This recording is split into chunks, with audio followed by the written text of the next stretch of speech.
We put that on your desk, the 30 and 14 stuff. What else? You talked to Bob about something else. Maybe it was just expert stuff, I don't remember.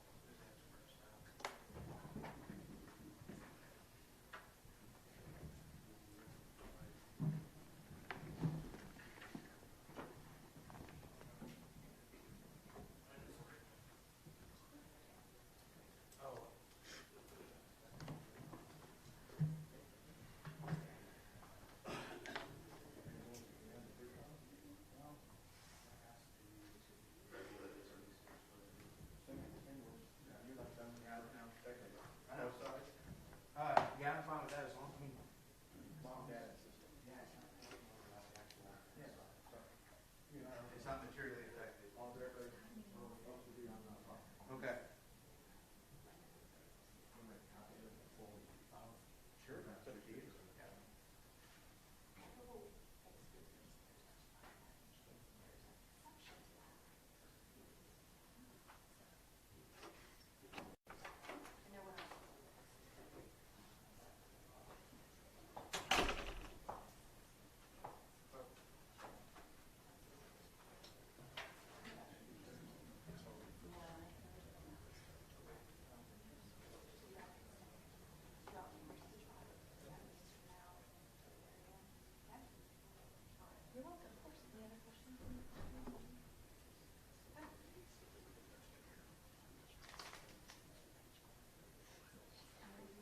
Thank you, I appreciate it.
She has the Oh, original. you already gave her, okay, I didn't Oh, know. that's your- That's my copy, thanks. Thank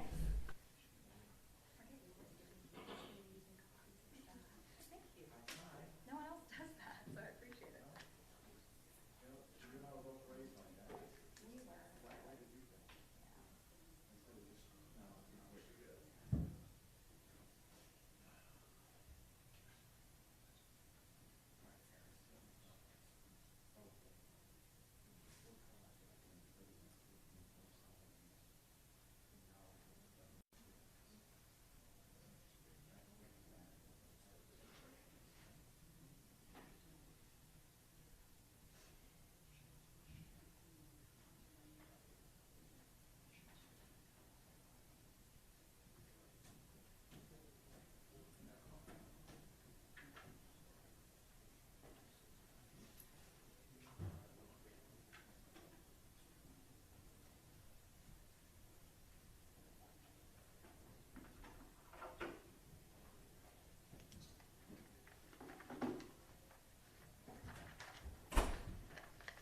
What's this, what number is this gonna be, Lisa?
All right, good morning, everybody. Mr. Gill, it is my understanding that the defense has some matters that it wishes to place into the record regarding the pending motion to change venue. Is that correct? We do, Your Honor. Go ahead. We have what is marked as defendant's exhibits 228, 229, and 230. 228 and 229 are recent editions of the front pages of editions of the Star Telegram, and 230 is a DVD containing a number of recent news stories from local media outlets, a lot of which were provided in discovery by the state. State have any objections to, for purposes of this hearing, to Defendant's Exhibits 228, 229, and 230? No objection for purposes of this hearing to Defendant's Exhibit 228, 229, and 230. All right, they're admitted.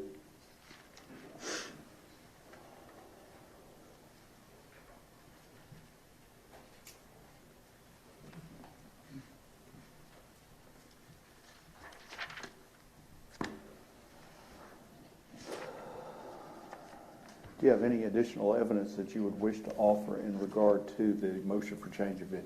We do not, Your Honor. Rest on the motion. Does the defense have any evidence that it wishes to present in regard to the motion for change of venue? Any additional evidence?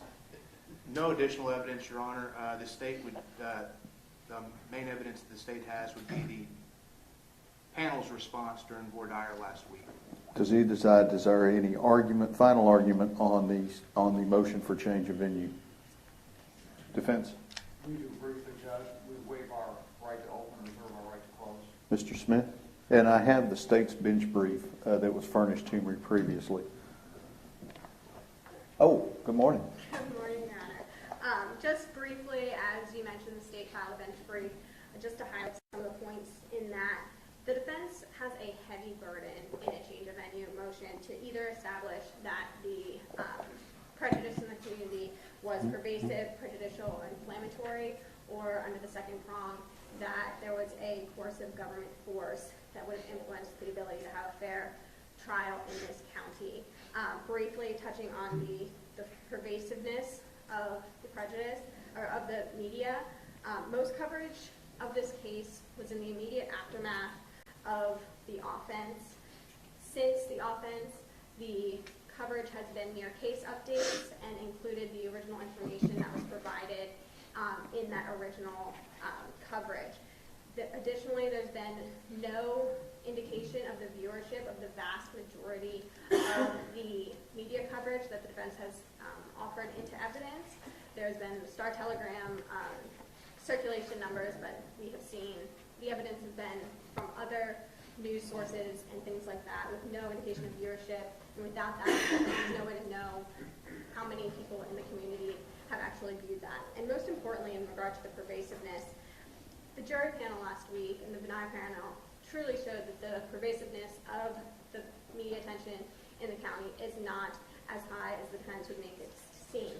When we compare the numbers of the Benign panel that had heard of this case to those in other cases, specifically the Gonzalez case, which was cited in the state's brief, 57% of the Benign panel had heard of this case before, which is really in line. In Gonzalez, the Court of Criminal Appeals noted cases with 67%, 63%, 61%, and 81% where the Benign panel had heard of the case, which is very in line with what we have in our case, in fact, even more so. And out of that 57, about 25%, and that number is even a little high, of the Benign was dismissed based on their exposure to pretrial media. And it's within this court's discretion to believe the jurors' assurances out of those who were questioned regarding their pretrial media exposure, that they did not have preconceived beliefs or beliefs that they could not set aside in rendering a verdict in this case. Based on just the number of the veneer in this case and the media, the evidence just does not demonstrate that pretrial media publicity has been pervasive. In regard to the prejudicial and inflammatory prongs of that first 3103 claim, when media is accurate and objective, that goes against a finding of prejudicial and inflammatory, and that's largely what we have in this case. The media coverage of this case has been just that, accurate and objective, reporting on the facts of what happened and the case updates, what the trial proceedings that have occurred in this case. In addition, although the body camera has been released to the media, that is evidence that the jury is going to see. Case law, as mentioned in our bench brief, supports the fact that when it is evidence that is going to be presented and it's done in an objective, accurate manner, then that weighs against finding prejudice and inflammatory. The media attention in this case has not been pervasive, has not been prejudicial, and has not been inflammatory. The law does not require that jurors be completely blind to the fact that this offense occurred, merely that they be fair, and that's what our benign panel showed that they are going to be able to do. So we would ask that the court deny the change of venue motion on that first prejudice of the media prong.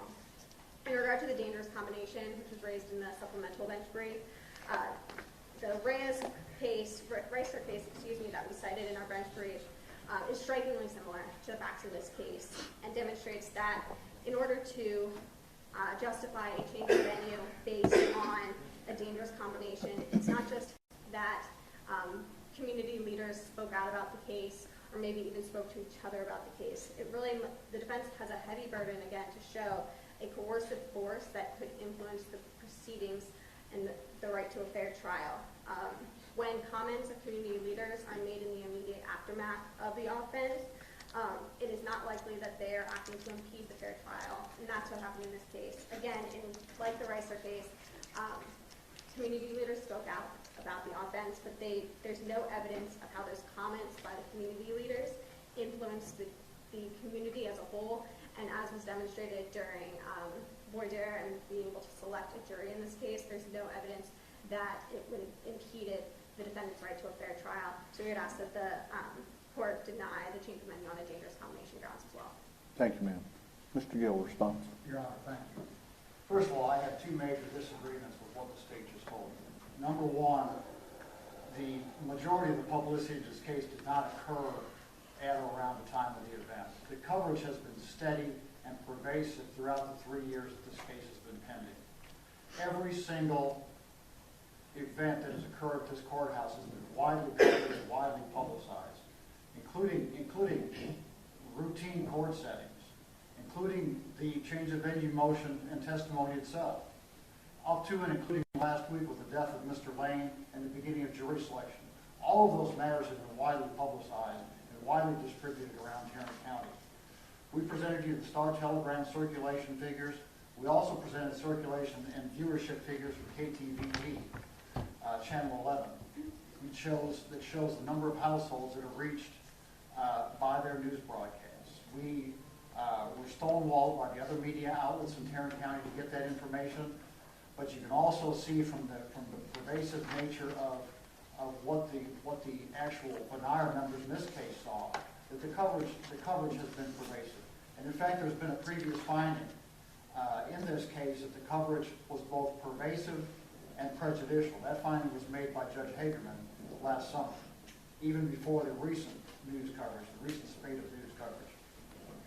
Also, the coverage has not been accurate, and the coverage has not been objective. And that goes to the inflammatory nature of the publicity in this case. It's been inflammatory and it's been prejudicial because most of the news coverage has been inaccurate. Most of the news coverage has said that Aaron Dean went out to this home on a welfare check, which is absolutely and totally wrong. The news coverage has had the mayor and other leaders of Fort Worth standing up in front of them, which have been, these news conferences have been shown time and time again, saying that the weapon possessed by the complainant in this case was irrelevant, and they don't know why that is any part of this case, which is going to be a major part of the case. There are a lot of other factual inaccuracies that we see as we go through the coverage in this case, and you will see, and you have seen when you've reviewed all the news coverage that's been introduced by the defense in this case. The news coverage has also been extremely emotional and presented from the standpoint of the complainant. It's all been about the family waiting for their day in court. And I'm not saying any of this is wrong, but that's how the coverage has been. The coverage has always been told from that standpoint, about the community standpoint, about justice for Atatiana.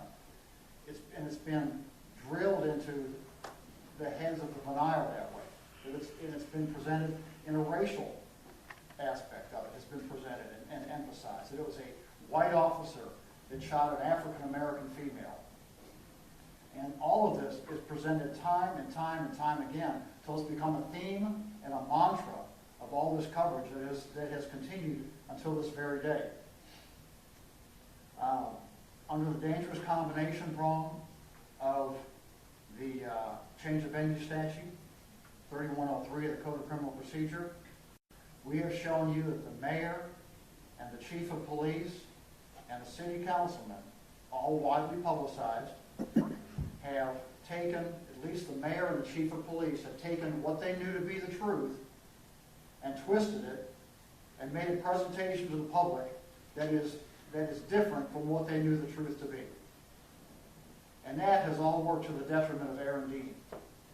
And that is dangerous, and it's a combination of individuals that did that. A combination of influential persons. There is no one more influential in the city of Fort Worth than the mayor of Fort Worth and the chief of police of Fort Worth and the councilman of the city of Fort Worth. And we also presented you testimony that the district attorney was involved in making sure this case got moved along, and that the case was presented in the light shown by the mayor and the chief of police. So the coverage has been inflammatory in that regard. It's been inflammatory on the racial and the factual inaccuracies that have been presented to the public. And we saw how much that pervaded the jury panel when 109 out of 190 people raised their hand and said they'd heard about the case. We also heard more on Thursday from people that had not raised their hand before when they were concerned about security in the case. That means they had heard something about the case. They weren't raising their hands. This isn't something that normal juries raise their hands and ask about. I have never seen a jury raise their hand and ask about security for a case and how they were going to be kept secure by the court. That was a major thing that was on the minds of those jurors, and they didn't get that by walking in this courthouse without having heard something. You heard the testimony of Dr. Galusha, who testified that this is the kind of thing, publicity that jurors have heard is the kind of thing that remains in their subconscious. So all of those people that did not raise their hand on Monday and say they heard about the case, as Dr. Galusha testified to you, they may be telling the truth. They may honestly believe they haven't heard anything about the case. But psychologically, if they're members of this jury and they're deliberating on the case, according to the studies that Dr. Galusha presented, those facts begin to creep out of their subconscious and enter into their deliberations to the point that the facts that they heard in pretrial publicity take precedent over the facts they hear at trial. It's the first in, first out rule. What they have heard, the primacy of what they heard first takes precedence over what they hear later on, and then they match the testimony that they hear in the courtroom to what they heard in pretrial publicity to confirm what they heard in the pretrial publicity, and then use that during their deliberation. And as I mentioned earlier, what they heard in pretrial publicity is inaccurate and not correct. So just because we have a fair juror or a jury seated in this case does not mean we have a fair jury. This case has been permeated with publicity, inaccurate publicity, inflammatory publicity, and even in light of the fact that there is going to be a jury that's ready to come out here and take a seat in the jury box and begin hearing testimony in this case, there's no guarantee that under the Sixth Amendment that this is a fair and impartial jury. And we would ask that the court move venue to a place that has not been subject to pervasive publicity, pervasive, inaccurate, inflammatory, prejudicial publicity that this jury has been subject to. Your motion for change of venue is denied. You may have a running objection throughout the trial to the jury. It is my understanding the parties have furnished the state's disclosure of documents that both lawyers have signed. Is state's satisfied? We are. Defense is satisfied? Yes, Your Honor. I believe I did before the copies of files. Oh, it has been filed? Yes, sir. Okay. Are there any other matters that we need to take up? The jury is present. Is there any other matters we need to take up before we bring them in? Yes, Your Honor. The state would just like to put on the record that the court doors were open at approximately 8:30, I believe, between 8:30 and 9 o'clock this morning, and that the doors were open for anyone that stood in line to come in. There was the public, the gallery is full, so obviously it is an open court. And for the record, Your Honor, how many other courtrooms is the audio and video being piped into for closed circuit purposes? There is a courtroom next door that is, excuse me, receiving a live feed, and it is open to the public. In addition to that, there is a second courtroom across the hall that is available for the media folks. It is also open to the public, but it looks like Mission Control in Houston when you walk in there. And so that's 2 extra courtrooms for the public to enter that would also be considered open courtrooms for purposes of the law and the Code of Criminal Procedure. Your Honor, also there's an agreement between the parties for the rule under 3603 in the Code of Criminal Procedure. Family members as defined in the code, sisters, brothers, are allowed to come in and sit and watch the trial even though they may testify at a later phase. We've represented to the defense that both one of the sisters and a brother of the victim may be testifying at certain phases of this trial. However, that testimony would not be materially affected by the evidence they may hear in the case in chief, and they'd be testifying not about the offense itself as it happened. And there is an agreement with the defense for also the defendant's, I believe, mother and father and sister to be in the courtroom to be excluded from the rule as well. Is that correct? We don't need the Code of Criminal Procedure. Dale and I are following the All right. Thank you, counsel, for that. And Mr. Smith. yes, Your Honor, the last thing is the state request a motion in limine on the toxicology results of Atatiana Jefferson.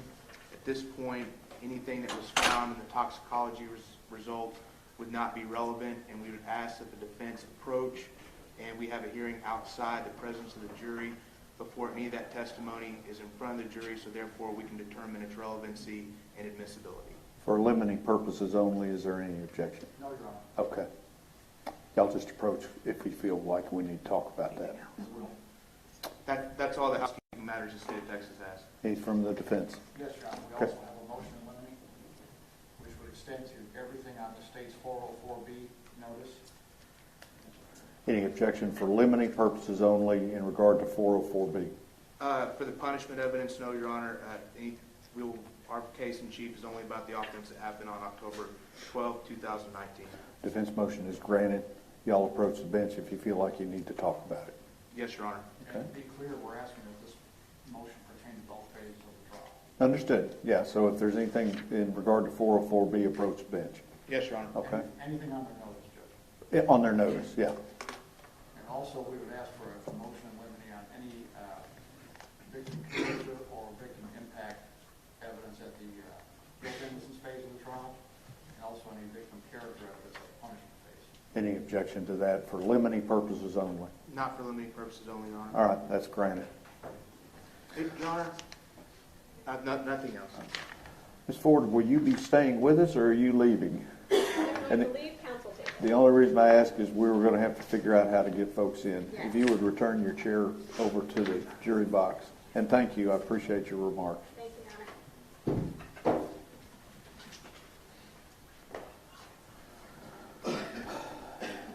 Both sides ready for the jury? State's ready. Defense is ready. Karen? I don't know where Brian went.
Everyone may be seated.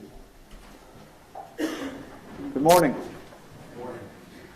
Everyone stands as you come into the jury box, but once you come into the jury box, just have a seat. There's no need for everybody to stand up, okay?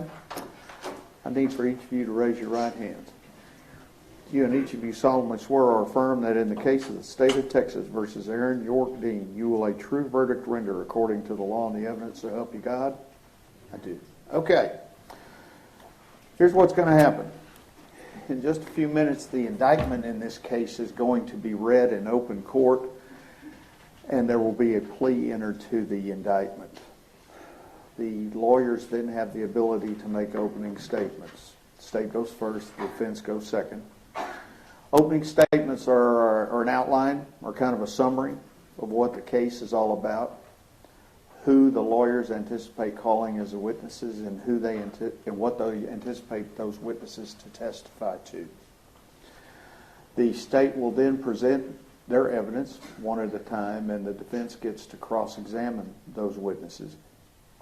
At some point, you will hear Mr. Smith or Ms. Diener stand up and say the state rests. And what that means is that's all the evidence that the state would have in its case in chief. It then becomes the defense's turn to present evidence if they wish to do so. But remember, as we talked about last week, the defense does not have to do anything if they don't want to. Okay? At some point, you will hear the lawyers for both sides say, we rest and we close. What that means, that's all the evidence that you will hear. It then becomes my duty to prepare the set of written instructions that contain all of the law that's applicable to the case. And once I have those instructions prepared, I read them to you here in open court. And after I read the instructions to you, the lawyers will then make their closing arguments. And at the conclusion of the closing arguments, that's when you'll retire to your jury room to begin your deliberations. Okay? So now that you're even closer to me, up here in the comfortable seats, you have two duties. Number one is you have to follow the law as I give it to you at the end of the trial and throughout the trial. And your second duty is to determine the facts and the reasonable inferences that are going to arise from the evidence. The evidence that you will base your verdict on consists of testimony that comes from the witnesses and any physical exhibits that come in as a result of that testimony.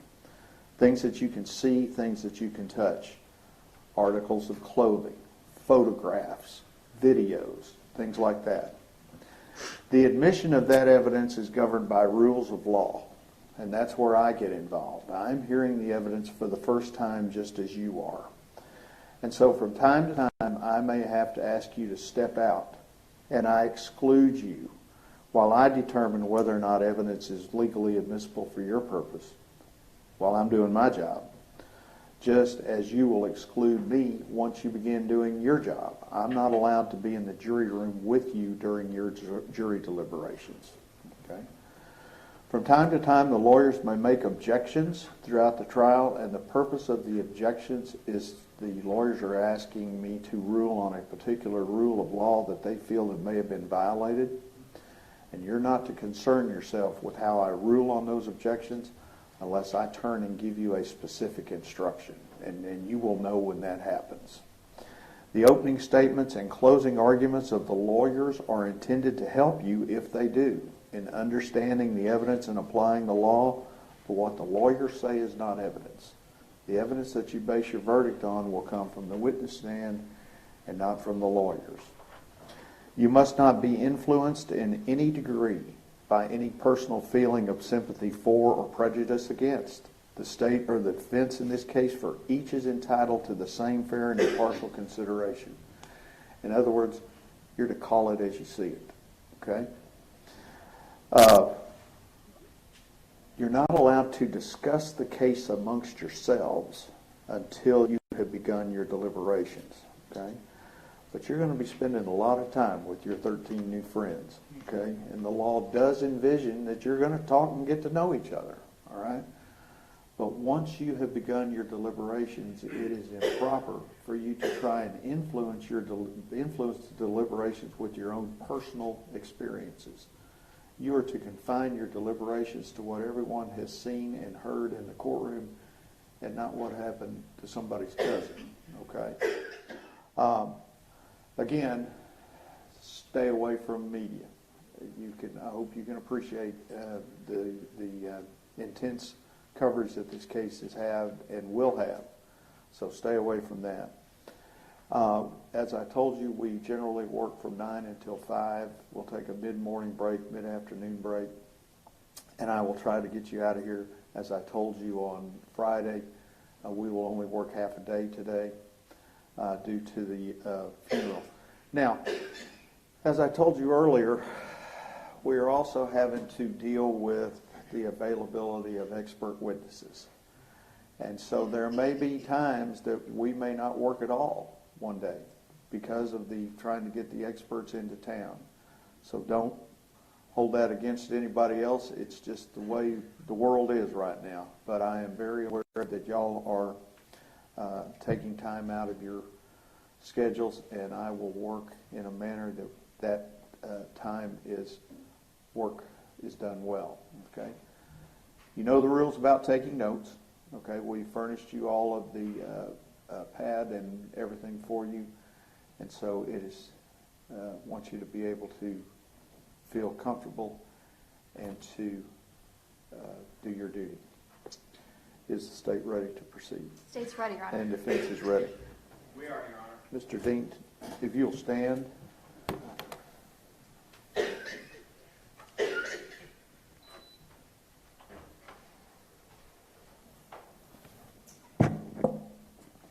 Style of the State of Texas versus Aaron York Dean. Indictment number 1616871B. In the name and by the authority of the State of Texas, grand jurors of Tarrant County, Texas, duly elected, tried, and paneled, sworn and charged to inquire of offenses committed in Tarrant County in the State of Texas, upon their oaths do present in and to the 372nd District Court of the said county that Aaron York Dean, hereinafter called defendant, on or about the 12th day of October 2019 in the county of Tarrant, State of Texas, did then and there intentionally or knowingly cause the death of an individual, Atatiana Jefferson, by shooting Atatiana with a deadly weapon, to wit, a firearm. Paragraph 2, and it is further presented in and to said court that on or about the 12th day of October 2019, the defendant in Tarrant County, Texas, did intentionally, with intent to cause serious bodily injury to Atatiana Jefferson, commit an act clearly dangerous to human life, namely, shooting Atatiana Jefferson with a deadly weapon, to wit, a firearm, and thereby cause the death of Atatiana Jefferson. Signed, form of the grand jury. Against the peace and dignity of the state. Mr. Dean, to this charge, you may plead guilty or not guilty. What is your plea? Not guilty, Your Honor. Thank you, sir. You may be seated. Does the state wish to make an opening statement? We do, Your Honor. Ms. Dean? Okay. Give me your record.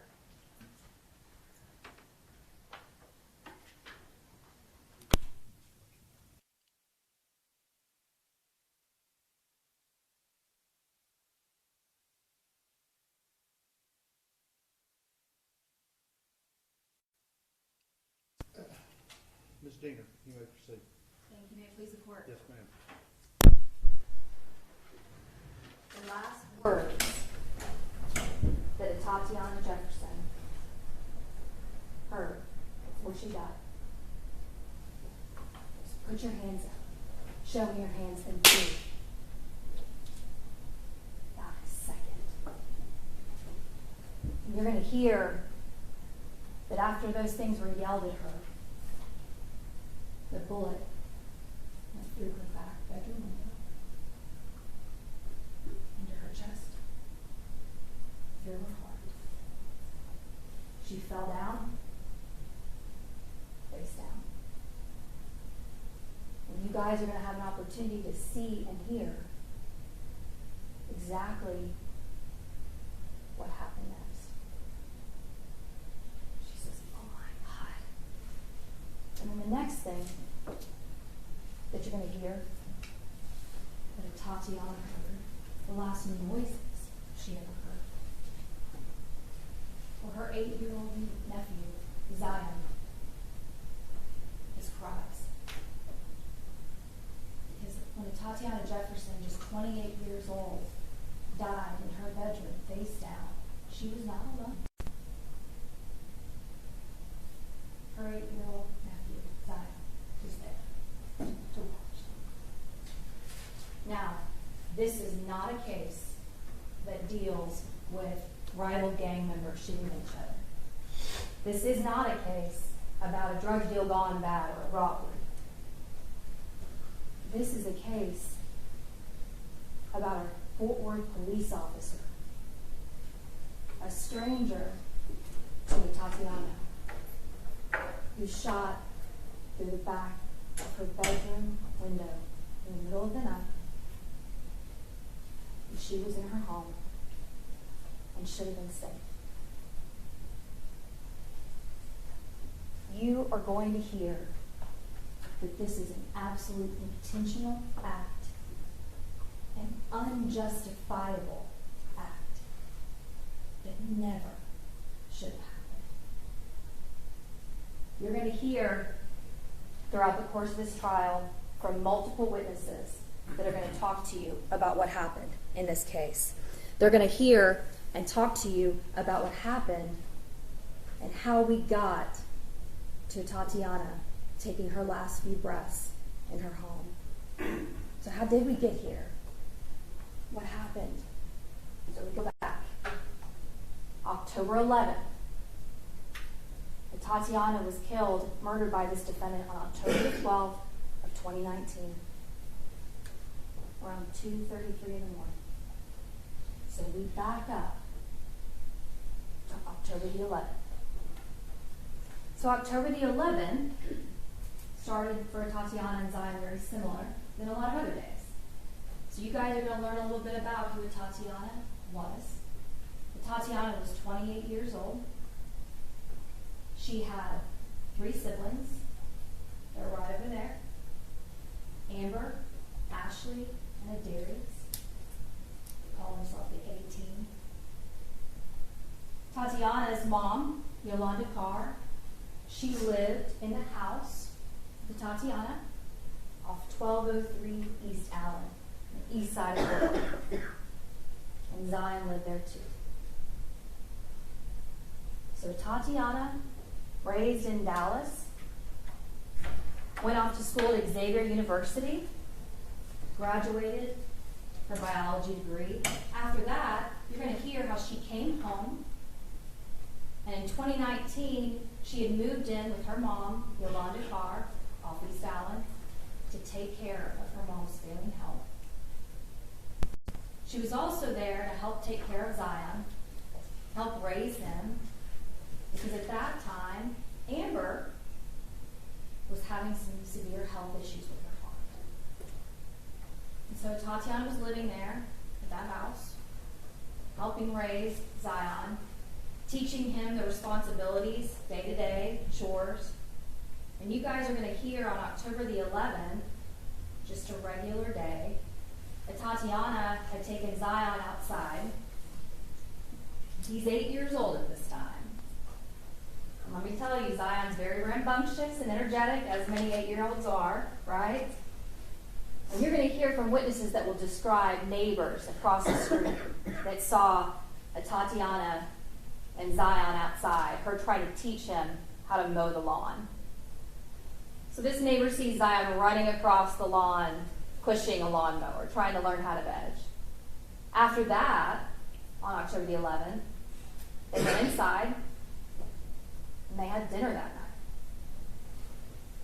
They burned the hamburgers they were making in the kitchen. So there was smoke. So both the front and the side door of this house, they opened to let that smoke go out. Both of these doors also had storm doors, kind of like those storm doors that they'll have, it's either a screen or glass. That was kept shut, but the main door, the front and the side, were open to let that smoke go out. So at this time, Yolanda had been in and out of the hospital, and on October 11th, going into the 12th, she was in the hospital. And unfortunately, Yolanda has since passed away. So in that house that night, there was Atatiana and her mother. So once they go to bed, they go into Atatiana's bedroom, and you're going to get to hear about Atatiana and what she liked to do. She was studying, wanted to be a doctor. She was working, taking care of Zion, her mother, her family. She also loved to play video games. Loved to game, but she would get on the computer, play video games with Zion.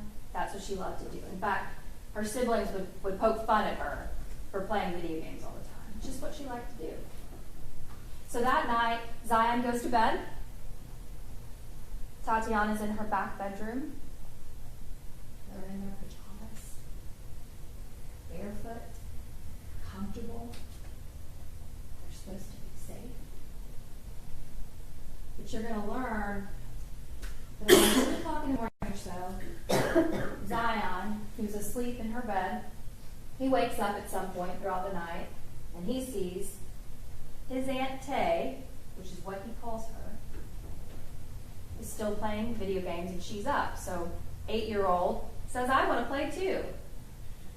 So he gets up and he starts playing video games with her. So they're laughing, having a good time. Tatiana and Zion had no idea what was coming. They had no idea that across the street, James Smith, a neighbor, had called the non-emergency number for Fort Worth because he saw and noticed those 2 doors were open. That front door and that side door were wide open. Lights are all on in the house. Both cars are in the garage or in the driveway. But that's unusual for those doors to just be wide open. It's a dark, really cold night.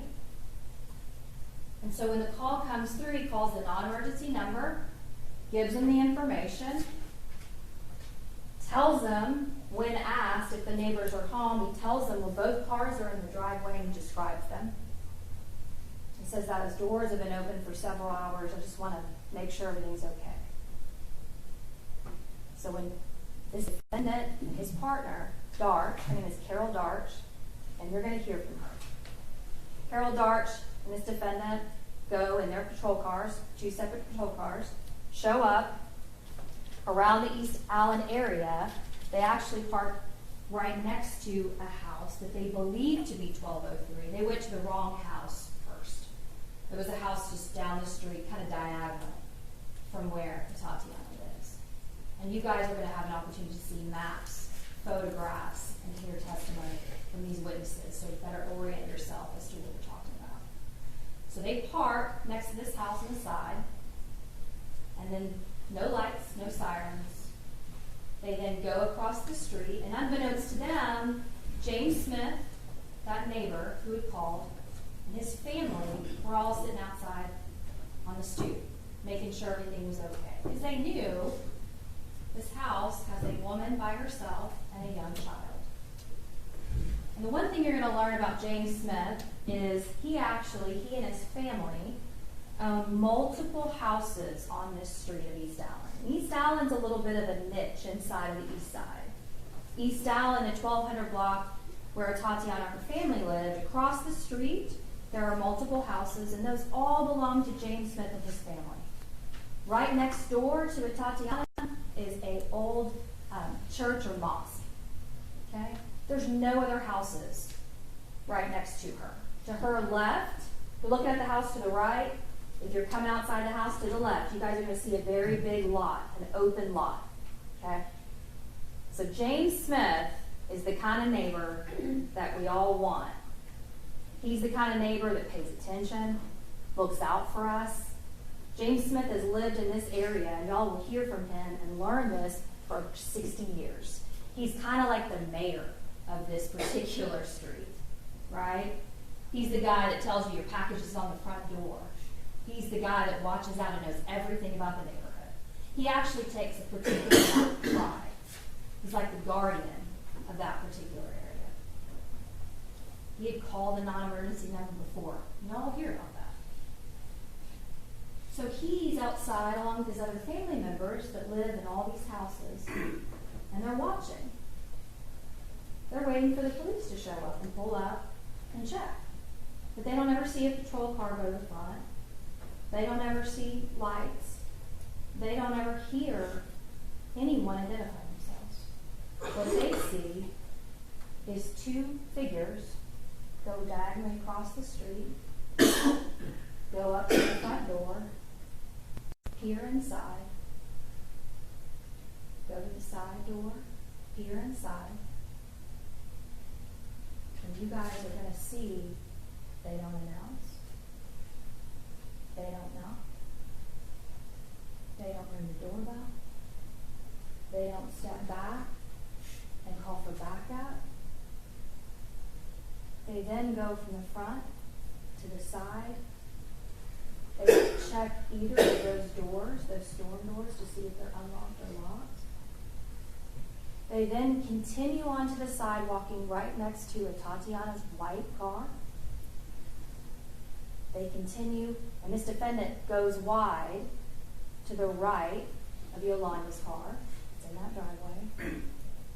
Darch, his partner, goes between the car, the dark car, and the house. And there's a bicycle right there. And Darch kind of hits that bicycle. It's Zion's bicycle. It's a little kid's bicycle. And at this point, Tatiana, who's sitting at her computer desk playing video games, hears something outside. To this point, she had no idea that the Fort Worth Police Department had even been called. And so you guys are going to learn that as she's sitting in her computer desk, she thinks, oh my God, it's your worst nightmare, right? Somebody's trying to break in your house, in your backyard. You're by yourself, and you've got Zion. So she goes to her purse, gets the gun out that she owns, and she walks up to the window with her gun, and she's looking outside. She's got her gun out, she's looking outside. You guys are going to hear from Zion, who was inside and watched this whole thing. Unbeknownst to her, the defendant, his partner, were sneaking from the right side, coming around, and looking at the back gate of that backyard. The defendant then proceeds to open that back gate, flashes flashlight all around the backyard. Tatiana sees flashlights. She's now heard noises and sees flashlights. She thinks, I'm going to have to protect us from whatever that is. She had no idea it was someone that is supposed to serve and protect. So as she goes up to the window, as she's looking outside, this defendant goes into the backyard, stands in front of the window. And you're going to see on this body camera that he turns. Something catches out of the left of his eye. Something catches. He sees something. He turns. And you will hear, put your hands up, show me your hands. And I'm talking about, show me your hands, put your hands up. Boom.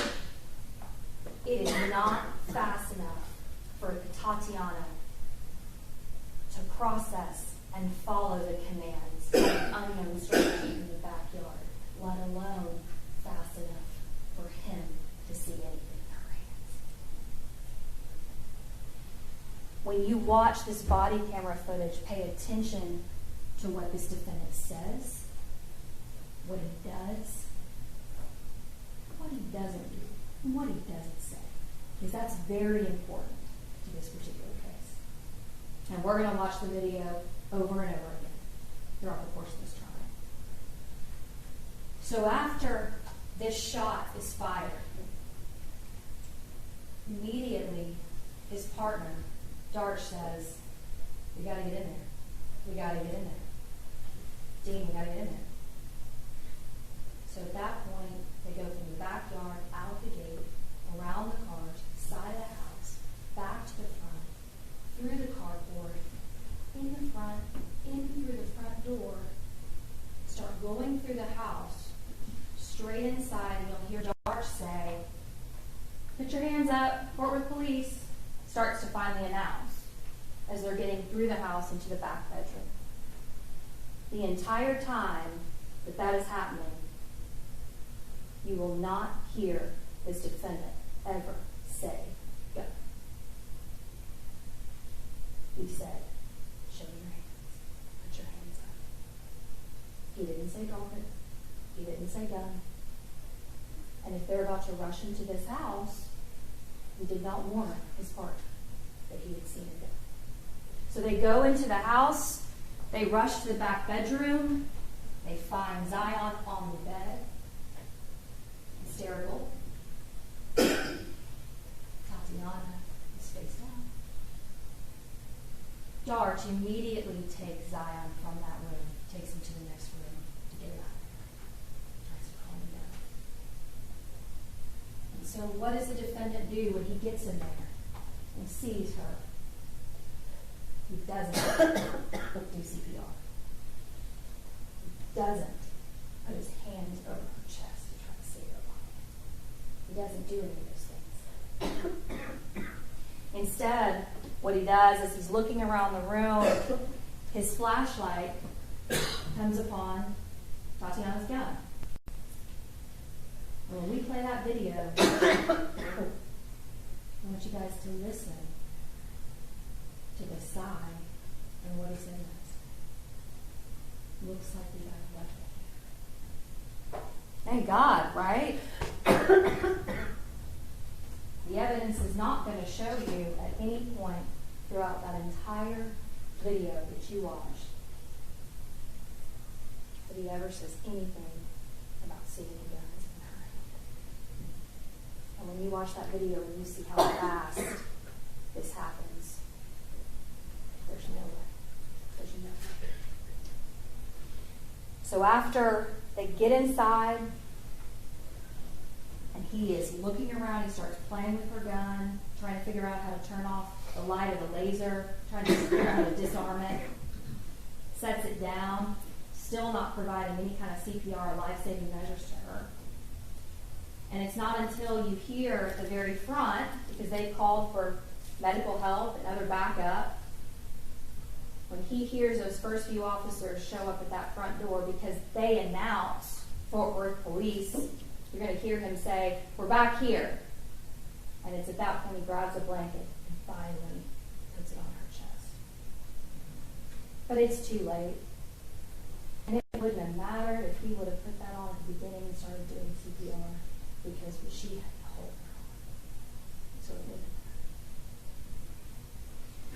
So they perform life-saving measures, and they spend 20 minutes trying to save her life. They did everything they possibly could. But they could not save her. She is pronounced. It's at that point you're going to hear about the investigation and what happens after that. You're going to hear about how Dart, his partner, when all the different supervisors, the entire Fort Worth Police Department shows up out there at the scene, that Darsh does what's called a walkthrough of the scene. This is something that is done in police shootings. So she goes through and does a walkthrough. Here's where this happened, here's where that happened.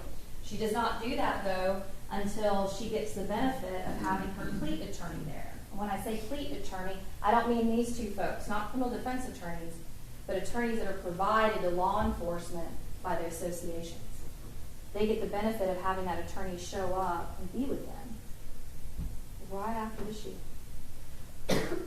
So she does a walkthrough, explains what she has seen, what happened, from what she remembers.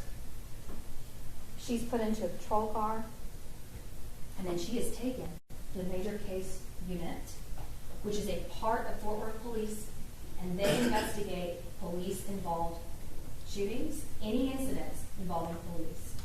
So the major case department has that particularized knowledge and training, and they handle these cases. So they did their own investigation. They interviewed Dart 2 different times, went through what happened. They looked at that video over and over and over again, frame by frame, slowed it down. They met with multiple witnesses, medical personnel, went out to the scene, crime scene is going to testify. They're going to talk to you about what they did out there at the scene. You're going to see a bunch of different photographs so that you guys can really see and envision this house and this backyard. They took measurements. They collected the guns from both the victim from her house and from the defendant. And you're going to hear that after Major Case interviewed all of those witnesses, reviewed the 911 calls, the video, looked at all the photographs, were out there at the scene, that they determined that there was sufficient probable cause for an arrest warrant affidavit to be given to a felony district judge, just like this judge. And that judge signed an arrest warrant for this defendant to be arrested for murder. At the conclusion of this case, after you hear all of the witnesses that are going to testify, you listen to that 911 call. You look at those photographs. You watch that video as many times as you need to. Thank God we have it. After you look at all of the evidence in this case, you will be sure, beyond a reasonable doubt, that this is murder. You're gonna know that this is not self-defense.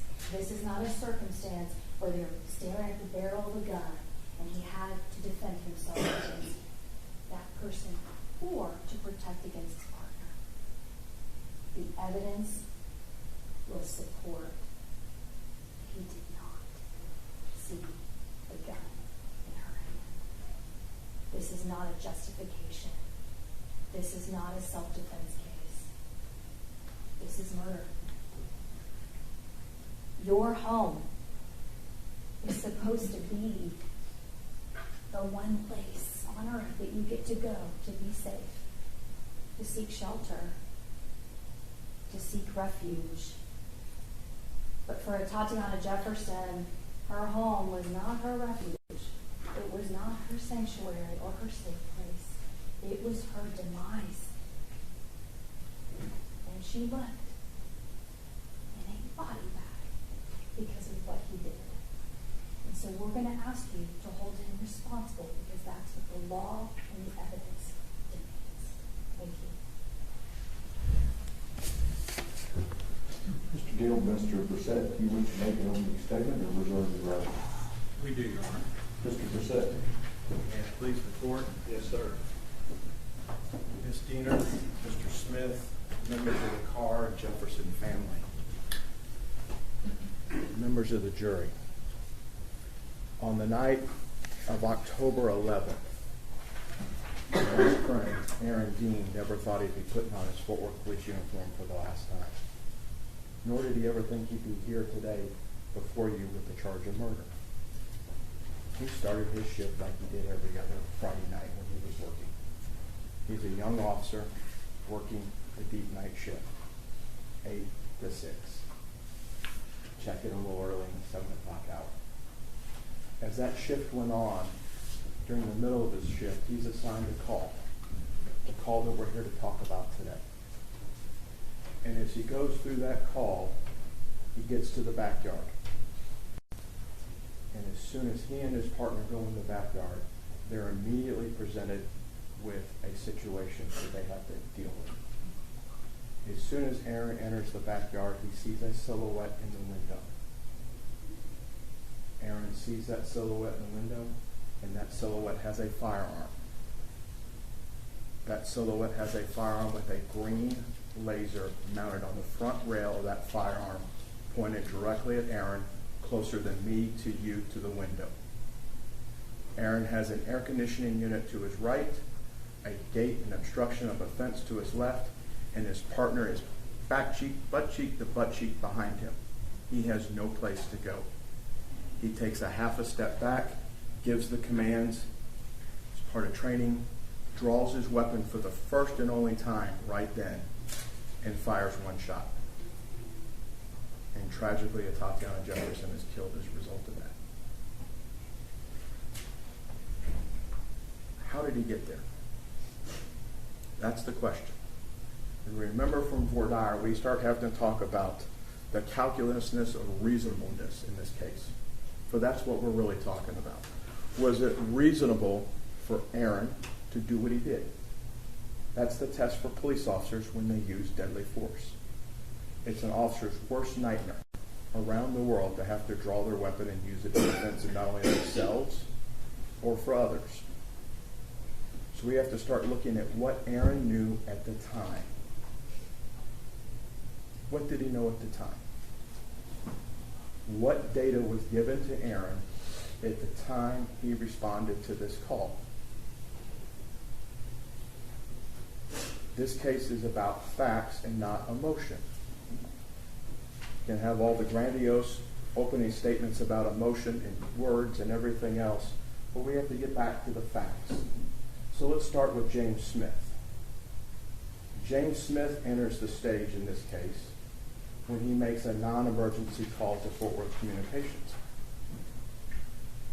Let's talk about Fort Worth Communications for a second. The state at the end of their opening said it was a 911 call. That's common for both tables. We'll probably slip up at the end. It was to the non-emergency number. Fort Worth Communications is based over just behind TCU on the west side of Fort Worth. It's a large room that has multiple stations. Each station can receive calls. One day you may be a call taker taking non-emergency numbers. You may be at the same shift if it got busy taking 911 calls. Everybody's trained the same. Everybody sits at a console that's identical. That's the call taker role. When you call Fort Worth, whether it's non-emergency or 911, they're all trained, and collectively they're all trained in the county together so they can cross over if there's an event. If somebody loses communication, say at Arlington, Fort Worth takes their calls. There's a very robust system for that. Mr. Smith calls the non-emergency number as a result of what his relatives have seen throughout the night. The doors have been open since 10. These glass storm doors that the smoke's being let out of have been open since 10. He calls, and as a result of what the communications officer hears, the call taker picks what code in the system to place upon a call. It could be a welfare check. It could be an open structure. It could be a robbery. It could be anything that they call the police department for. When we start talking about stuff like this, they follow general orders at communications. They have a playbook. This is what I'm being told from the caller. How do I code it to get officers there? Based on what Mr. Smith said to the communications officer. Not what he thought he said, not what he told the media several days later he said. What he said on that call was that it was an open structure. That's what the operator took and coded.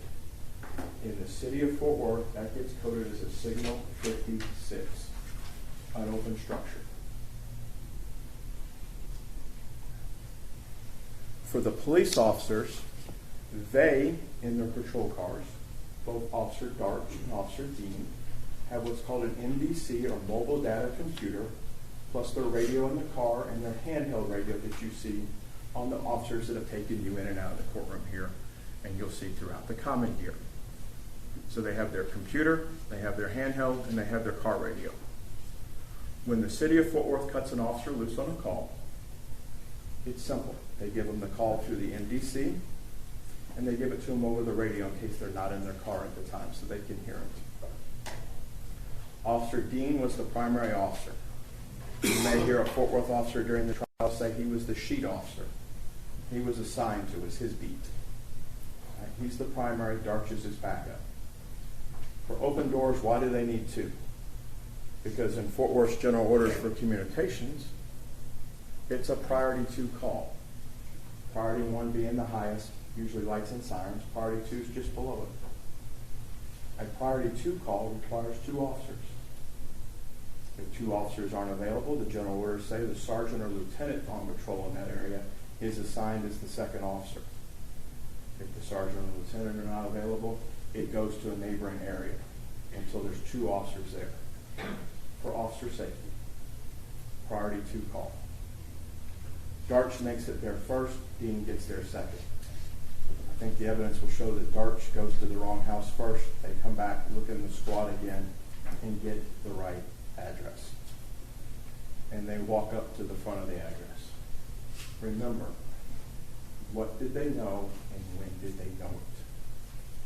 Here's what they're told when they're going to the call, both on the radio, for the ear, and for them to read. Complainant advised, front doors to addresses open. Both the neighbors' vehicles are in driveway. White sedan and dark colored sedan. Neighbors are usually home, but never has door open. The word welfare is never said. They're given a signal 56. It's not a welfare check to Dean and Darch. The doors are open.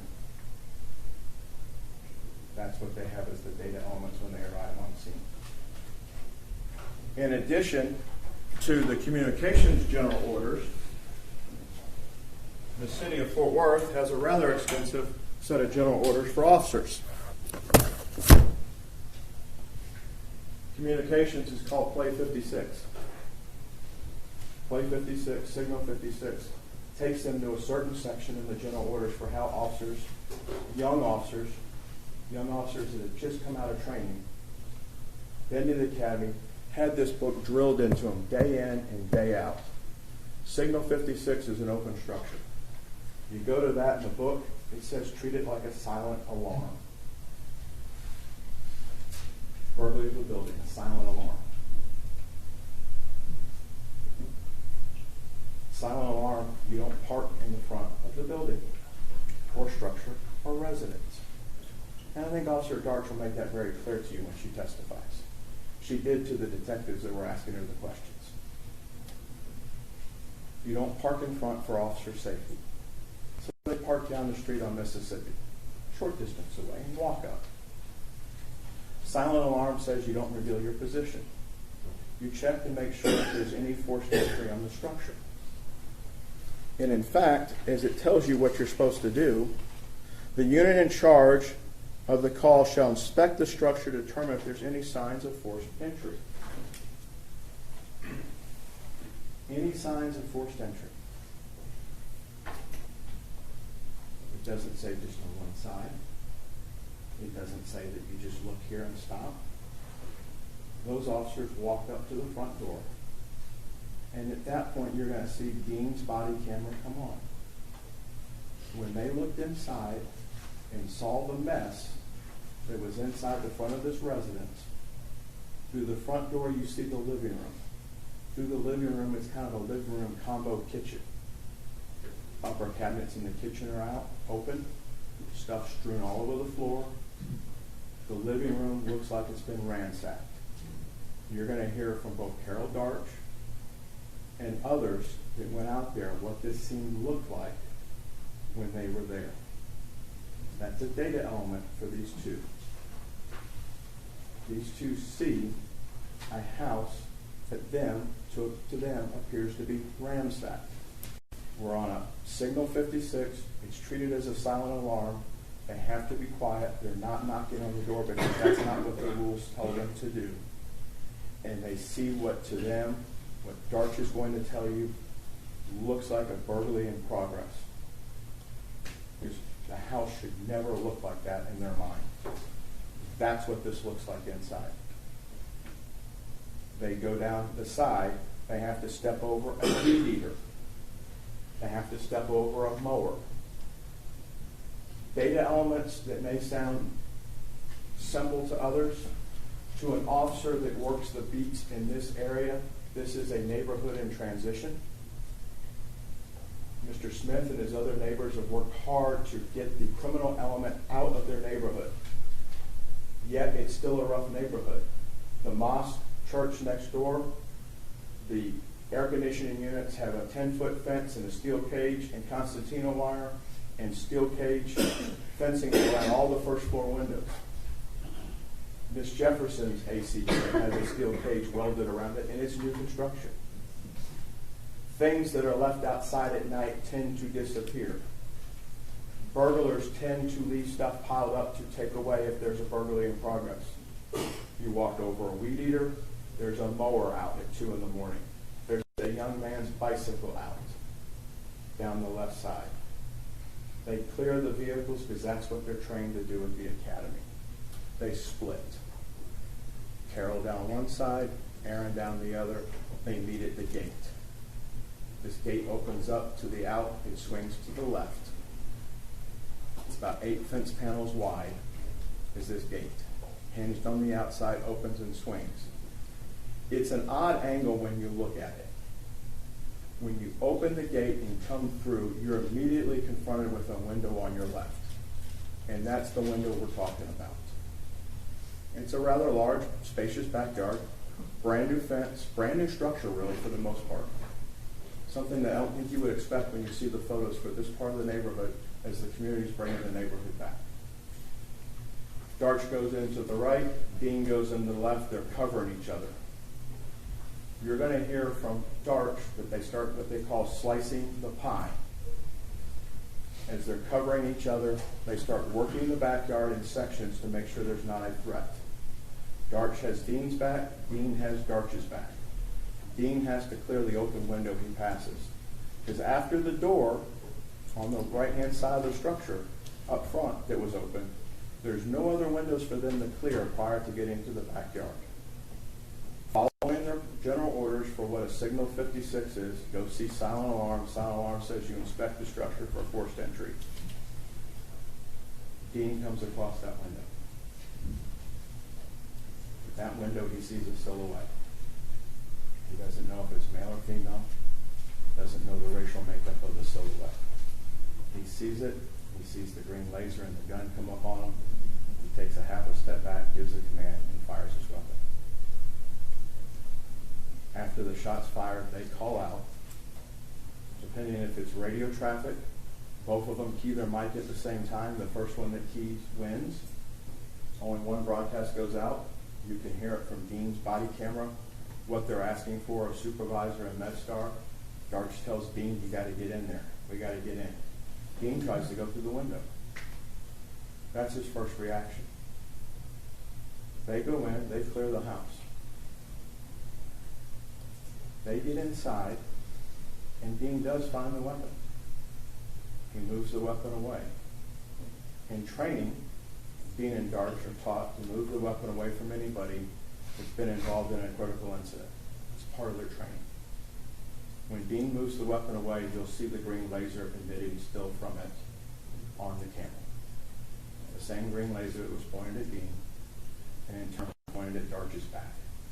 Because if Dean steps out of the way, then it's his wingman that gets hit with the laser. It'd be painting her back. It's true from what the state just told you that her injuries were incompatible with life at that point. Darch took the little boy all the way outside, and you're going to hear from a sergeant, the state calls her, who it's her officers, it's her scene. Fabulous sergeant. Okay. She runs that scene, and there's an officer that's given custody of the boy and takes care of him like it's his own. Young Zion's a brave man. They start a process, as the state told you in their opening. Everybody from the mayor's office on down is notified. One of the people that's notified in this case is of particular interest to y'all. Her name is Lindsay Dula. Okay. And Lindsay's specialty, she's nationwide known. Lindsay's specialty is interviewing children. Lindsay's specialty is interviewing children that have faced traumatic events. And Lindsay is called in to the place where she works called the Alliance for Children. And the Alliance for Children is a place that is set up for audio and video recording. It's a safe place for children. It's a safe place to record children and interview them so that somebody that's professionally trained in interviewing a young child can interview somebody and get the information at one time. There's viewing rooms. There's observation matters. Lindsay primarily does this for cases involving crimes against children. But there was forethought by the sergeant at the scene and the lieutenants and the captains that showed up to bring in the crimes against children or CACU units to assist with this. Young Mr. Carr is taken to the Alliance for Children. And Lindsay Dula interviews him. And I anticipate that you're going to hear from Mr. Carr probably even this morning. And there's some key takeaways I think you're going to hear from him. One, he recognizes the Fort Worth badge. And when Lindsay's talking to him, he knows it's the male that shot, not the female. So we start to talk about and see what was seen from the inside, from the eyes of an 8-year-old. And he'll tell you, he acted it out for Lindsay, hopefully he'll tell you here, that his aunt raised the gun up and didn't do what the officer told her to do. Because the camera doesn't catch everything. The camera catches what you can see from Dean's left shoulder. Back to those data elements. What did Dean know at the time?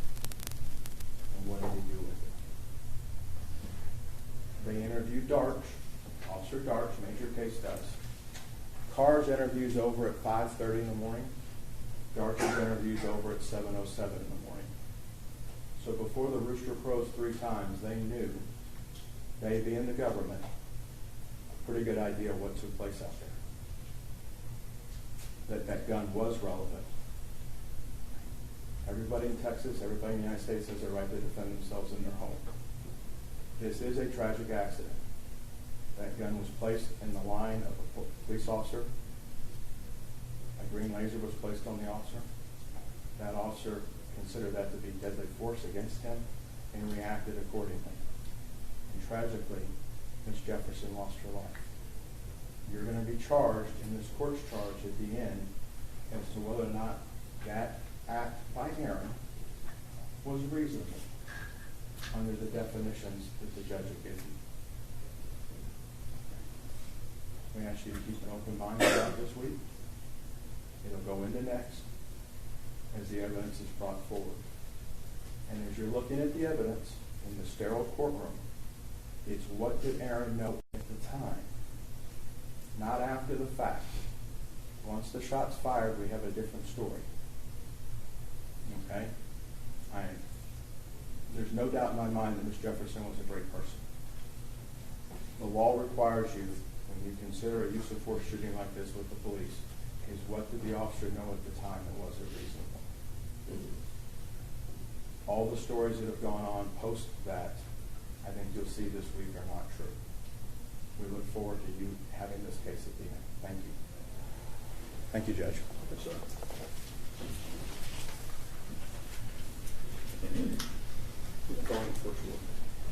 State of Texas calls Zion Carr. Zion Carr.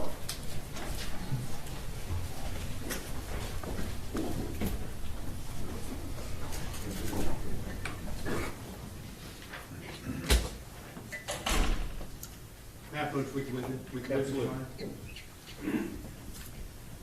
Come up, young man.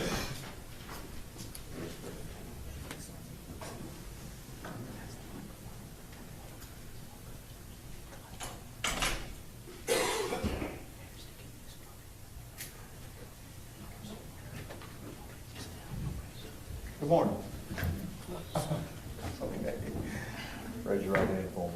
You solemnly swear or affirm testimony given this cause to the whole truth and nothing but the truth, so help you God. Okay. That's your right.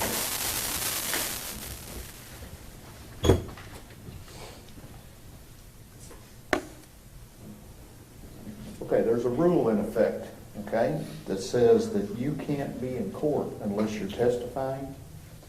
And once you have testified, don't tell anybody else what you testified to, except the lawyers, okay? Yes. Okay. I want you to tell me your first and last name and spell it for my court reporter, please. My name is Zion Carr, Z-I-O-N-C-A-R-R.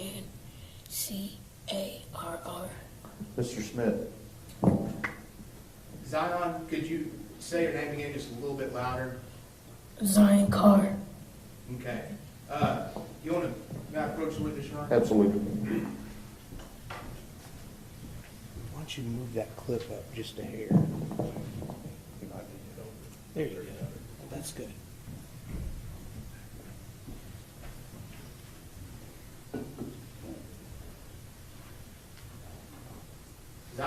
How old are you? 11, And do you remember your birthday? July 25th, 2011. July 25th, 2011. What's your mom's name? Amber, And does your mom have any sisters? she got 2, And what are your mom's sisters' names? Ashley and Atatiana. And does your mom have any brothers? She got 1, and his name is Adarius. I bet you that microphone is going to pick up what you're saying, so you don't have to lean over, but thank you for trying. Zion, do you know the difference between a truth and a lie? Yes, sir. So, if I was to tell you, I'm holding up a marker. What color is this marker? Red, And let the record reflect I'm holding up a red marker. If I was to tell you this marker was blue, would that be a truth or a lie? lie. Is it good to tell a lie? Yes, sir. What happens when people tell lies? They could get in big trouble. You get in big trouble for telling a lie. So, can you promise me that everything we're going to talk about today will be true things? Yes, sir. Thank you, Zion. Zion, what's your favorite sport? Basketball. And who's your favorite basketball team? The Grizzlies or the Lakers. Who's your favorite basketball player? John Morant. I'm sorry? John Morant. John Morant? Why do you like him the most? Because he's a new player, but he act like he's not. He got good confidence too. Good confidence to go out there and play hard. Yes, sir. What grade are you in right now? 6. You like school? Yes, sir. What do you like about school? My teachers, And what do you like most about your teachers? they treat me well and they show me how to do problems if I don't know how to do it. Do you have a favorite subject in school? Math, Why do you like math so much? because I like doing multiplication and division.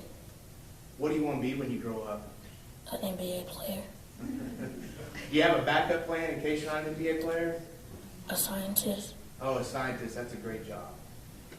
Well, Zion, I want to talk to you this morning about your aunt, Atatiana. Is that okay? Yes, sir. What did you call your aunt, Atatiana? Did you have a special name for her? Aunt Tay. Aunt Tay. And did you used to live with Aunt Tay? Yes. And when did you live with Aunt Tay? When she moved in with my granny. And does your granny have a different name? Her name is Yolanda. Yolanda. Is your granny still here with us? No, ma'am. No, sir. And when did she die? Do you remember? 3 months after my auntie died. 3 months after your Aunt Tay? Yes, sir. And so where were you? Do you remember the name of the street that you lived at with your granny and your Aunt Tay? East Avenue, I think. East Allen? Yes, sir. And why were you living there with your granny? Because my mama wasn't doing good yet, so I had to live with my granny. Was your mom sick? Yeah. And so who else lived with you and your granny on East Allen Avenue? Just me and my auntie and my granny. Did you like living with your grandmother and your auntie? Yes, sir. What did you like about it? I like how my auntie always played games and my granny take care of me. What kind of games did your auntie play? Apex Legends or Ream Royale. Apex Legends or Ream Royale. Oh, Ring Royale. What kind of games are those? Are those card games? It's shooting games. And what are they, video games? Yes, sir. Did you get to play with her? Yes, sir. Do you like playing video games? Yes, sir. Did Aunt Tay also show you how to do different things like mow the front yard Yes, sir. and how to do different chores? Yes, sir. What other chores did she teach you to do? It's not a chore, but she taught me how to make hamburger patties. How do you make hamburger patties? You take them out the freezer, put them on a pan, or put them in an oven, or get a pan and put them on there and put it on the stove and just let it sit and then flip it. And what do you do after you flip it? When it's done, I put it on some hamburger buns, put ketchup, lettuce, and pickles, and eat it. Okay, let me get this straight. What do you put on your hamburger again? Ketchup, pickles, and lettuce. And that's your favorite way? Yes, sir. No mustard? You shake your head no? No, sir. And no onions? No onions. Okay. Well, that was nice for her to teach you how to do that. Yeah. What other things did you used to do with Aunt Ted? We used to go to the park all the time. What would y'all do at the park? Sometimes we would play tag or hide and seek or just walk around in the little park area. Did you love your Aunt Tay? Yes, sir. You miss her? Yes, sir. So I want to go back to the night that something happened to Aunt Tay. Is that okay if we talk about that? Yes, sir. So before you were in the bedroom with her, with Aunt Tay, what were you doing? What were y'all doing together? Playing video games. Before then even, did y'all cook hamburgers that night? Yes, sir. Who cooked the hamburgers? Me. All right. Did you cook them just like you told us earlier? Yes, sir. But I burnt them. You burned them? How'd you know you burned them? Because we were just playing games, then we just heard the alarm going off, then we opened it, a whole bunch of smoke came out of the oven. And were you cooking these in the kitchen? Yes, sir. So what'd you do after all the smoke came from burning the hamburger? We opened up the screen door and let the smoke go out, and we were just pen and paper and going like that so the alarms could stop. And when it was done, we went back playing our video games.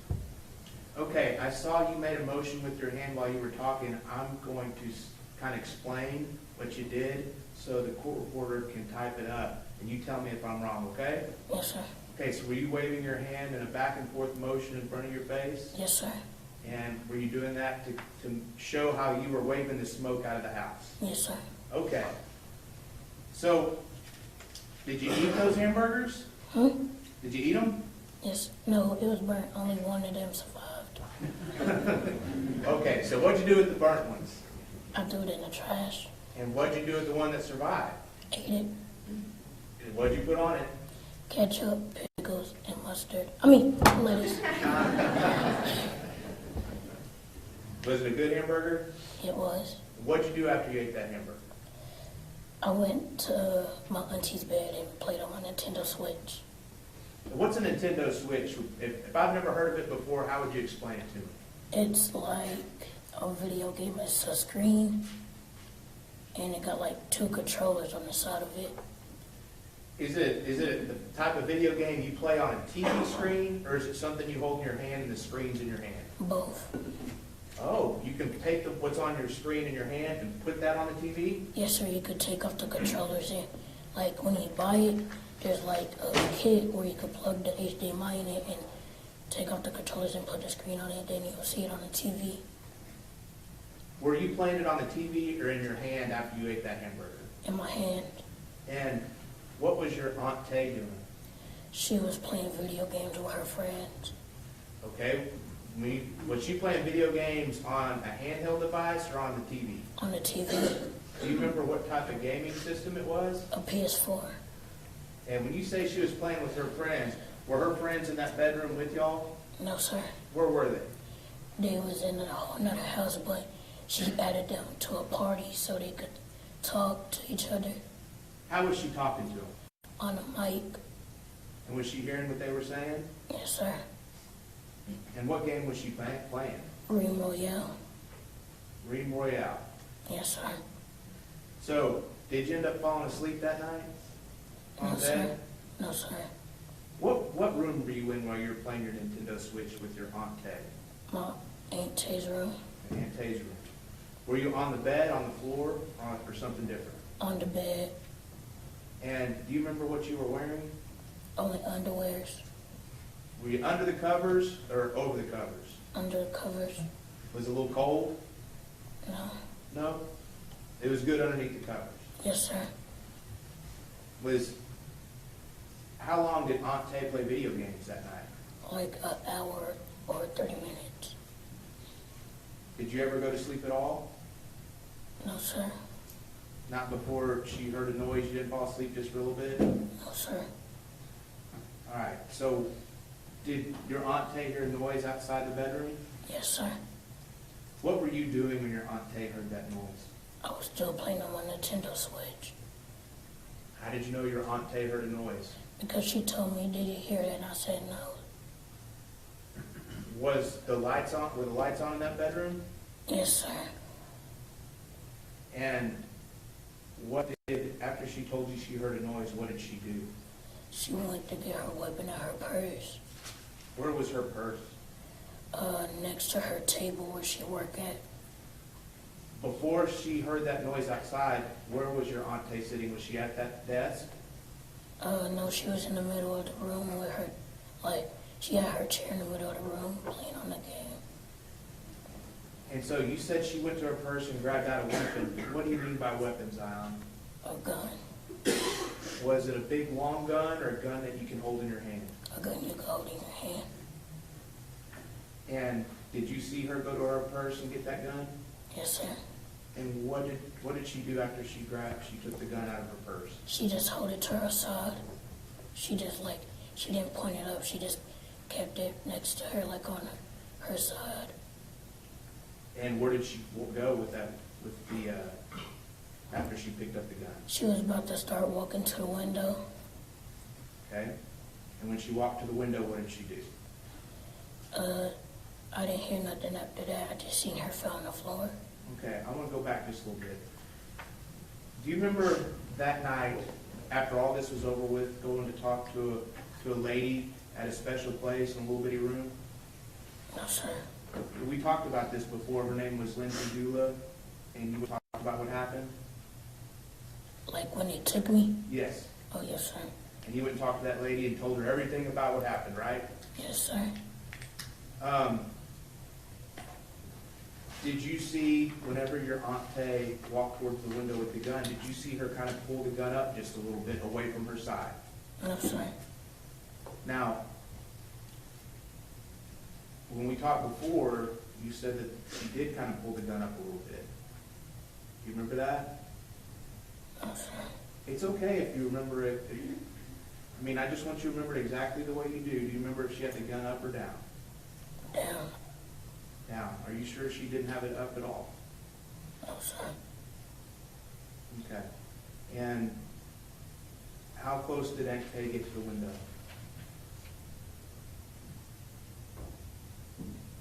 I can't,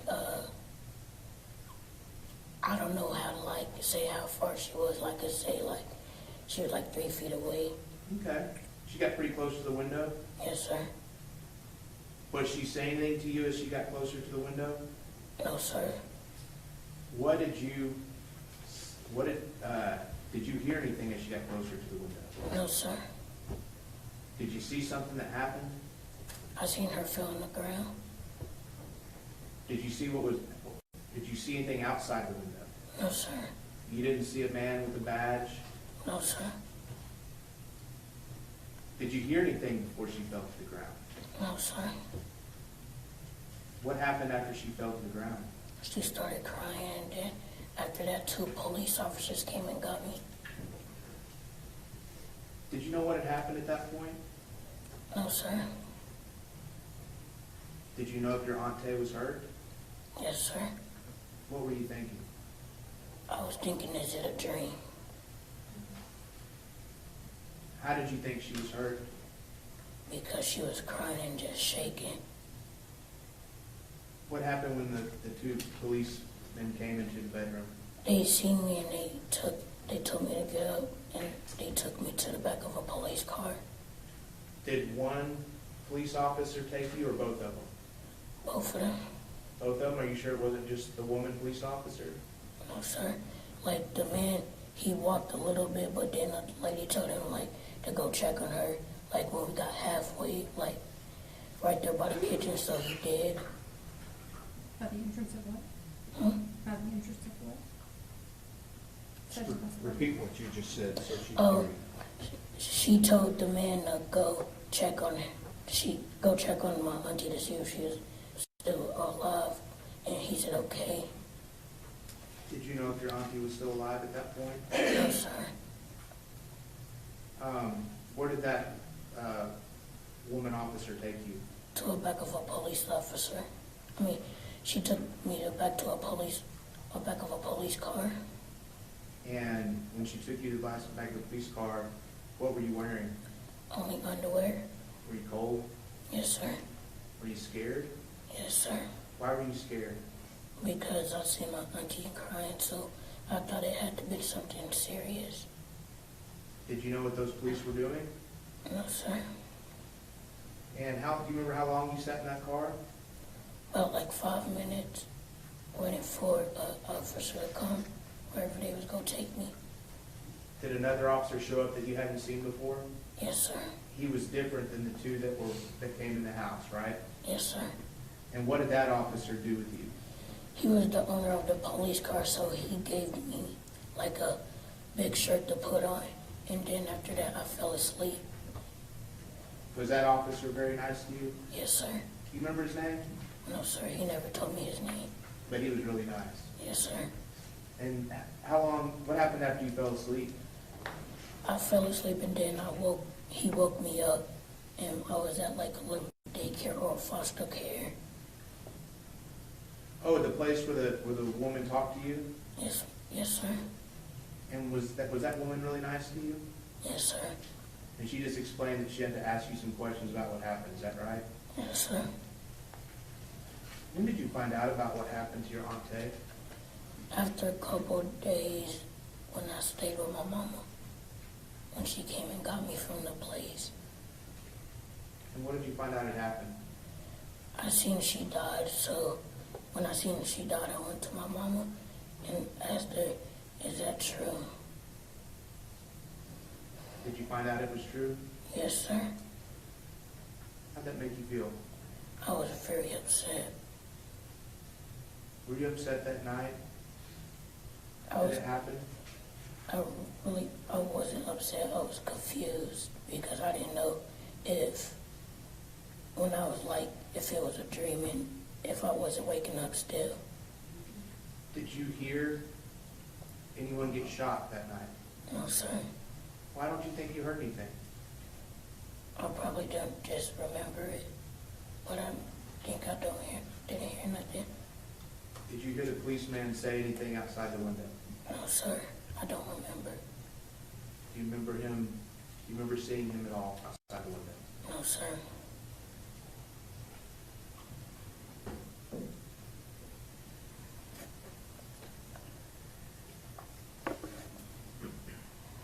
The house that you lived at with your granny and your aunt today, how many front doors did it have? Had two. And which of those front doors did y'all normally use? The side one. The one where the car was next to. The side door that the cars were next to, is that right? Yes, sir. And the other door points out to the street, right? Yes, sir. Did y'all ever use that one? Sometimes if we order something to eat. And those doors, did y'all normally keep the doors closed? Yes, sir. Now, because those hamburgers were burning, what'd you do with those doors? What'd you and Aunt Tay do with those doors that night? So we forgot the front door was open, and the screen door was still kind of open when I opened the window off it. So y'all kind of open up the doors to let the smoke out? Yes, sir. But those glass screen doors were still kind of shut, is that right? Yes, sir. Those were open too? We'll pass the witness, Your Honor. All right, we've been going a while. I want to take our mid-morning break, okay? You stay right here, okay? Y'all retired to your jury.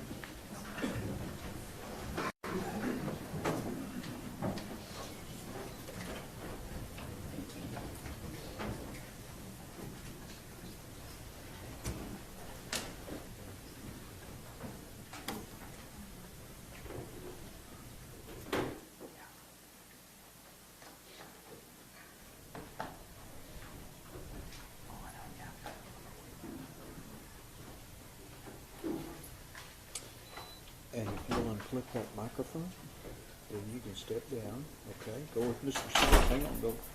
You know what? It's in your pocket, isn't it? Okay, just clip it back on. It's okay. I got it turned off. Okay. We will start up at 10:45. 10:45, everybody.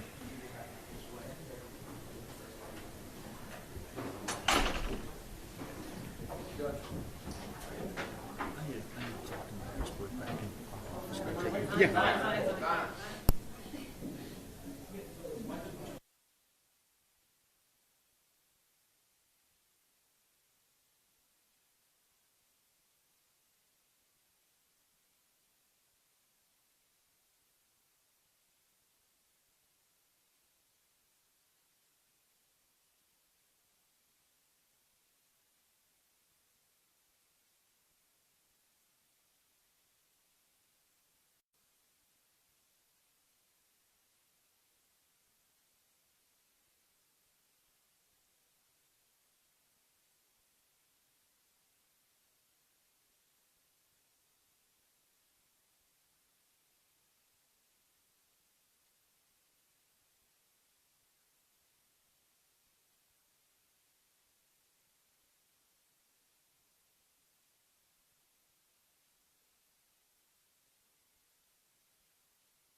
put some stuff on the record, if that's okay.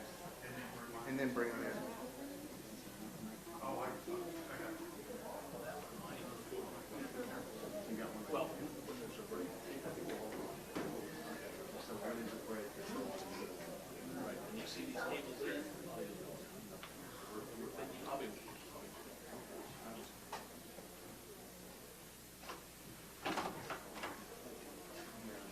Not yet, not yet.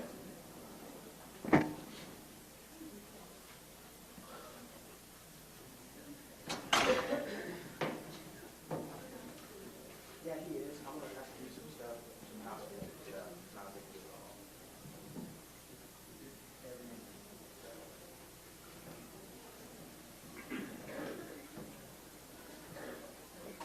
I told her.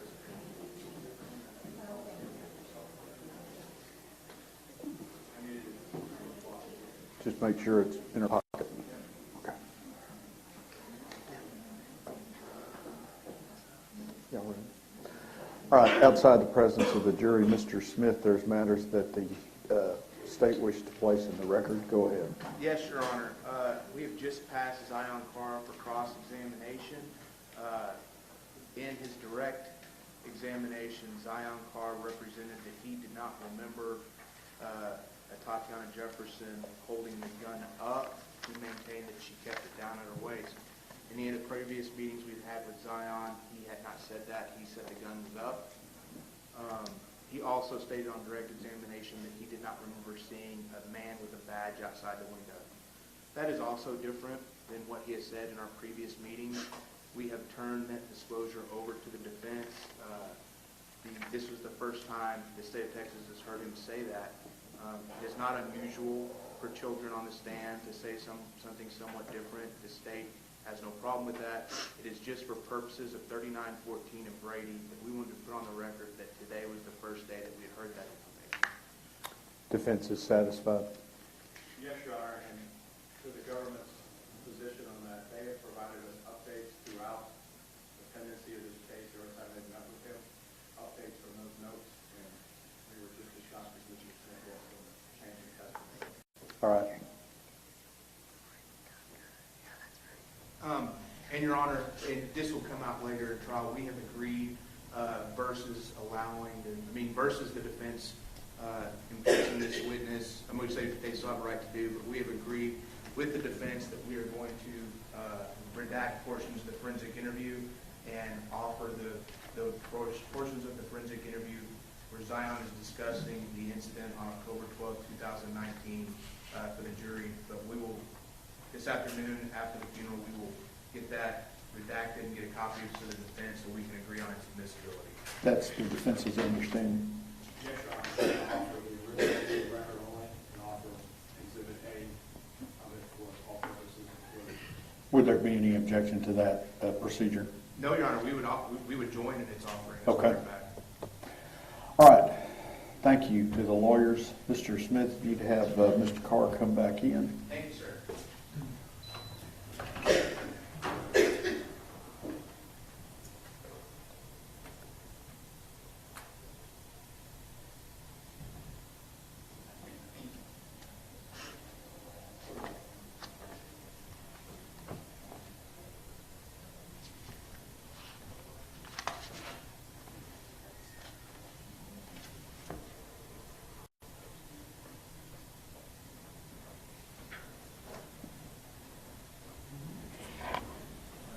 Come on back up.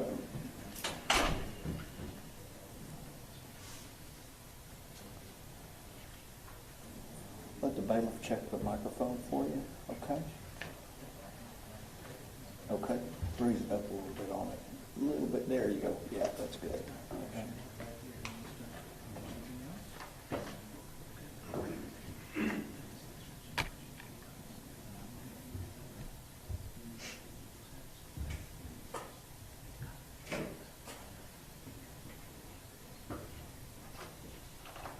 Good to go? All right. Both sides ready for the jury? State's ready. All right, let's go. You can sit down.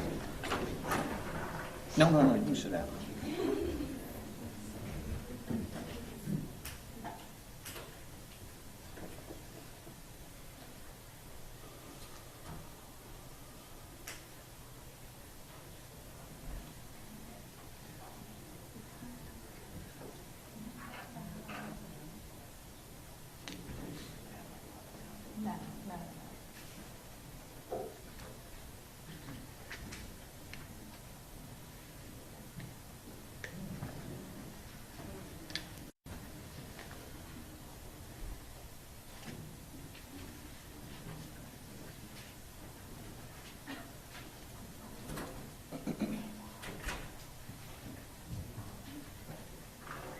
All right, everyone may be seated.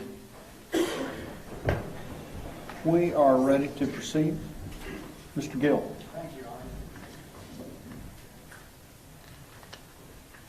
Good morning. That's my fault. Hang on, I got it. Now we're working. Good morning. Good morning. Your name is Zion? Yes, sir. My name's Bob. Nice to meet you. Nice to meet you. Our towers even look kind of alike from a distance.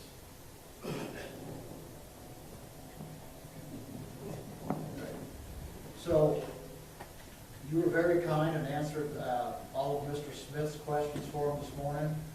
Would you mind if I ask you a few questions too? Yes, sir. Okay, thank you.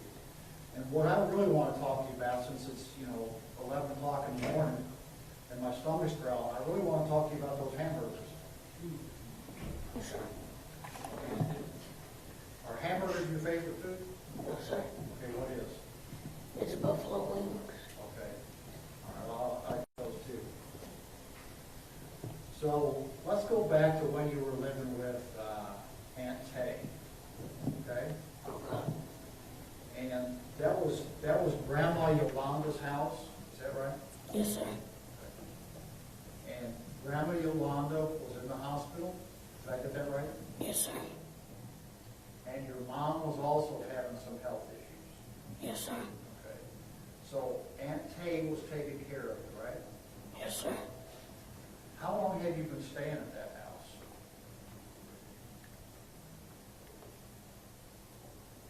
I really don't know. Probably when I was like 5 or 6. So like a couple years. Okay. It wasn't your first day there. You've been there for a while. Yes, sir. And so at the time this all happened, it was just you and Aunt Tay staying there, right? Yes, sir.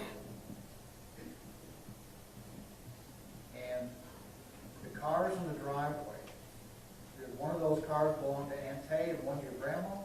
Yes, sir. Okay, which one belonged to which? The white one belongs to my auntie. The gray one belonged to my granny. But I don't think the gray one was there. I'm sorry? But I don't think the gray one was there. Okay. Was there a blue one there? No, sir. Compared to most of the rest of the neighborhood, was that a pretty new house? Yes, sir. You know how long ago the house had been built? Like how long it took them to build it? Yeah, how long had the house been there? You have any idea? We just got it, so like I could say like 2 years. 2 years? Yes, sir.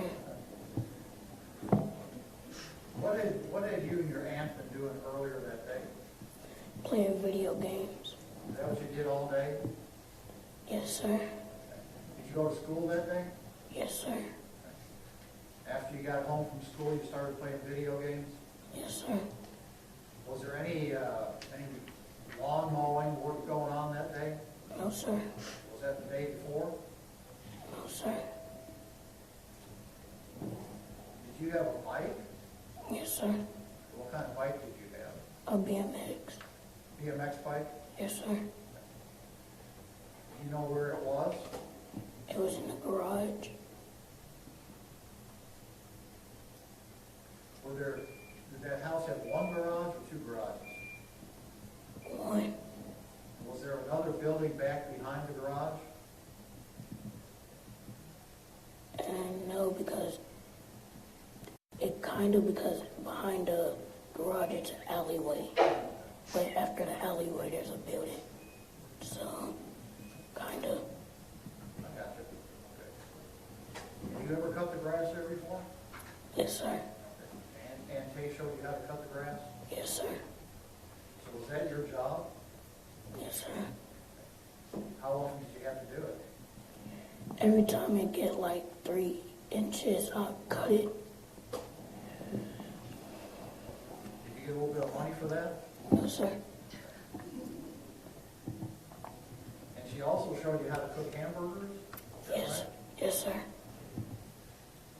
You remember what time that night you cooked the hamburgers?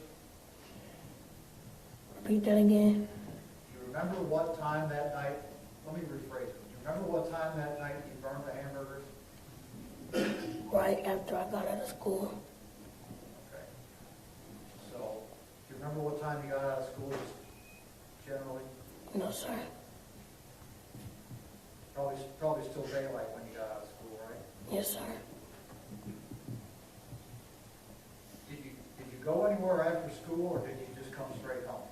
I came straight home. You know, when I use the phrase extended care, do you know what that means? No, sir. Did you, after school, did you go play anywhere after school? No, sir. Okay, so when classes were done, you got picked up and came home? Yes, sir. Okay, thank you, that's what I was getting at.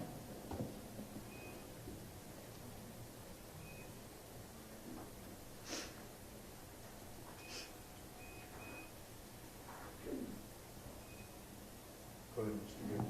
Trying to figure out where the peaking's coming from. We took care of it. So that evening, you said your aunt was playing video games? Yes, sir. Were you playing video games too? Yes, sir. Were you playing on the same device, or were you playing on different devices? Different. Which? That's a bad question, sorry. My auntie was playing on the PS4, and I was playing on the Nintendo Switch. Now, you're gonna have to help me here, because I don't know a whole lot about video games, okay? You said something about your auntie and her friends. Yes, sir. She's playing with her friends. Yes, sir. How does that work? So she gets a controller, then she go to messages, and she texts them and say, "Do you want to play?" And they said, "Sure." So they made a party chat, and they just started talking. I'm having a little trouble hearing. Say it again. Speak up a little louder. So she go to messages, then text them, "Do they want to play?" And then they say, "Sure." So they make a party chat, and they start playing. That voice was much better, so keep that up, okay? Okay. Okay, so if I have this straight, she can send a text message to people and invite them to play with her on this game. Yes, sir. And they could be remote in some other house or some other town and still play the game with her, right? Yes, sir. Okay. Because in this electronic age we live in, she can do all that online, right? Yes, sir. So she said she was playing a game called Ring Royale. Ream. Can you spell it? REALM. Okay, Realm Royale. That sound right? Yes, sir. Okay, you know a lot more about it than I do. So what's that game about? It's like Call of Duty, but kid friendly. Like if somebody kill you, you turn to a chicken, and then you have to run around for 10 seconds. And if you run around for 10 seconds, you turn back to a human. But if they kill you as a chicken, you have to start another game up. You have to go to a different server. Okay. So you said something earlier about there being some shooting involved in it? Yes, sir. Tell me about that. So, like, you could forge weapons like swords, guns, and you could forge shields. Me and my auntie, we usually forge shields and guns because the swords, it's really not that good. Okay, so your auntie was playing that game, and so your auntie and these other folks were shooting at each other on the game? No, like, it's when they join, they come as a team. So, like, say if it's only her, they have to do a solo match. And say if another one joined, they have to do duos. Another one trios, then a fourth is a whole squad. So that's how they do it. But if, like, you want to do, like, you want to battle your friends, you have to go to, like, a custom match. I think I get it. So, my kids used to play video games sometimes, there's a controller, right? A thing you hold in your hand, Yes, sir. and that's how you play the game, right? Yes, sir. And on this controller, there's buttons you push, right? Yes, sir. And on the buttons, is there a button on that game, you push a button and shoot a gun? Yes, sir. Okay. So that's kind of what the game's about, right? Yes, sir. Shooting the bad guys? Is that what it's about? It's not bad guys. It's just like, I could say it's bad guys, but I don't know if it's really the game about bad guys. Another team? Yes, sir. Team, okay. So it's kind of a competition? Yes, sir. Okay, I got you. Okay. So, I think you described that you were in the bed Yes, sir. playing on your game, Yes, sir. and your aunt was where? In the middle of the floor on her chair, sitting in her chair playing the game. When you say in the middle of the floor, Like the middle of the room. okay? Okay. And she was sitting in a chair, Yes, sir. and she was playing the game. The game she was playing was on a TV screen, right? Yes, sir. Has anybody showed you any pictures of that room? Say it again. Has anybody showed you any pictures of that room? The room? Of the room you were in? No, because I was already in the room.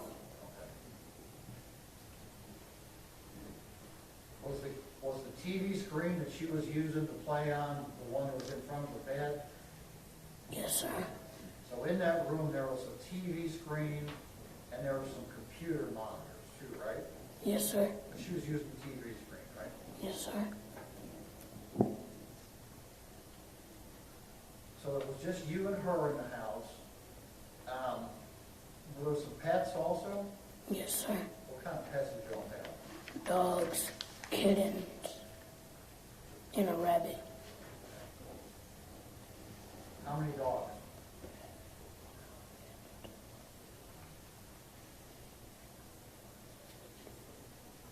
Sorry, it's kind of difficult. It's because some of them got missing and some of them died, so I had to count it. So on this particular night, remember how many dogs were in the house? There was like 2 dogs, 1 adult dog and 1 puppy, Okay. And were there any cats? 3 kittens. Three kittens, Yes, sir. okay? And a rabbit. Yes, sir. How did the rabbit get along okay with all the others? Yes, sir. Okay. Now, at a time, you described a time when your aunt was playing the video game and she said she heard something out in the yard, right? Yes, sir. But you didn't hear anything in the yard, did you? No, sir. Okay. That's what you told us earlier, right? Yes, sir. And when she heard something out in the yard, she said that to you, I hear something, right? Yes, sir. And then what did she do? She went to get her gun out her purse. She had a gun in her purse. Yes, sir. Where in the room was her purse? By her monitors. By her table where her computers are. Was there anything else near her tables where her computers are? Not what I know of. Was her purse near the window? Like 5 feet away from it. So 5 feet back into the room? Yes, sir. It was in the same room y'all were in, right? Hmm? Yes, sir. Probably should. And she wanted her purse, and did she, was the purse up on the desk, or was it down on the ground, or? Down on the ground. And she, what'd she do, reach into her purse Yes, sir. and pull the gun out? Yes, sir. How did she pull the gun out of her purse? She looked at her purse, and then when she looked at it, she got it and just had it next to her. Show us how she had it. You mind standing up? Go ahead and stand. Look over there. You want to stand there or come down down. Right here would be great. Everybody can see.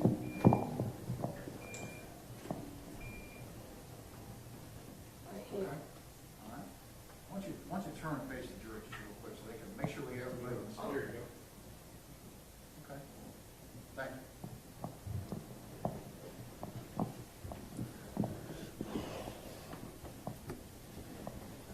When she was doing that, do you remember which way she was facing? She was looking towards the window. How many windows did that room have? One. So if we say the window, it's pretty clear which window we're talking about, right? Yes, sir. Is that the window where she said she heard something in the Yeah. backyard? Yes, sir. And you said she was looking out in that backyard? Yes, sir. And you were looking out in that backyard too, weren't you? No. Well, what were you looking at? My Nintendo Switch. So it didn't capture your attention at all that your aunt No. heard something in the backyard and pulled a gun out of her purse? No, because at first she told me it might have been a raccoon, and I thought it might have been a raccoon too. What? She told me it might have been a raccoon, so I'm like, there's nothing I should care of. Okay. Did you ever tell anybody that before about the raccoon? Never told anybody about that before? Okay. Is that right? Yes, sir. Don't shake your head, answer yes or no. Yes, sir. So to be clear, that's the first time you've ever said anything about a raccoon, right? Yes, sir.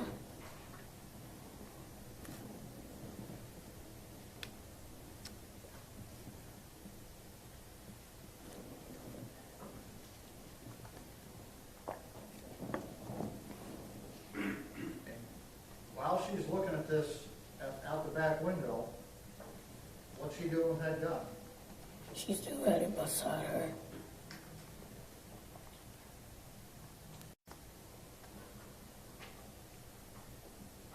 You talked to Mr. Smith earlier about the fact that there was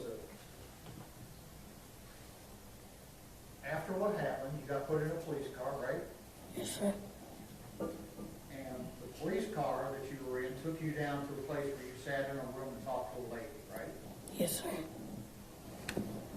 And it was just, in that room, it was just you and the lady, wasn't it? Yes, sir. There wasn't anybody else in there, was there? No, sir. And you started talking to this lady, you told her who you were and how old you were and where you lived and stuff like that, right? Yes, sir. And you and this lady had a conversation. Yes, sir. And she was a pretty nice lady, wasn't she? Yes, sir. Did she get you some socks earlier? I don't remember.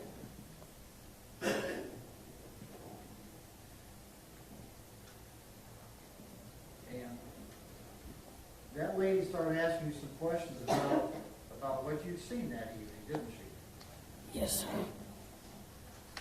And that lady, and what you and she talked about was how important it was for you to tell the truth, right?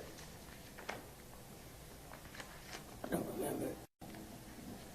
And she went over some questions with you to make sure that you understood the difference between telling the truth, and telling a lie, right? No. You don't remember? No, sir. Well, you're not one of those kids that goes and runs around telling stories, are you? No, sir. And you knew how important it was, the stuff that she was talking to you about, right? Yes, sir. And she told you to make sure that everything you told her was the truth, right? Don't remember. She also told you and asked you if you knew that there was a camera in that room, right? Still don't remember. And you pointed and you told her, yes, there was a camera in that room. Remember that? No, sir.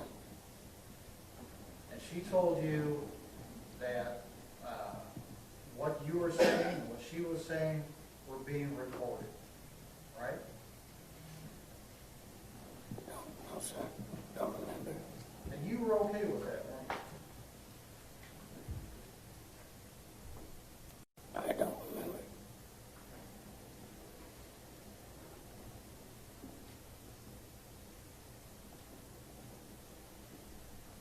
And she told you that where you were was a safe place to talk, and that she was just going to listen to what you had to say, right? I don't remember.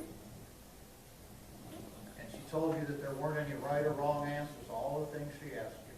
I don't remember. Well, she was a pretty fair lady, wasn't she? I don't know.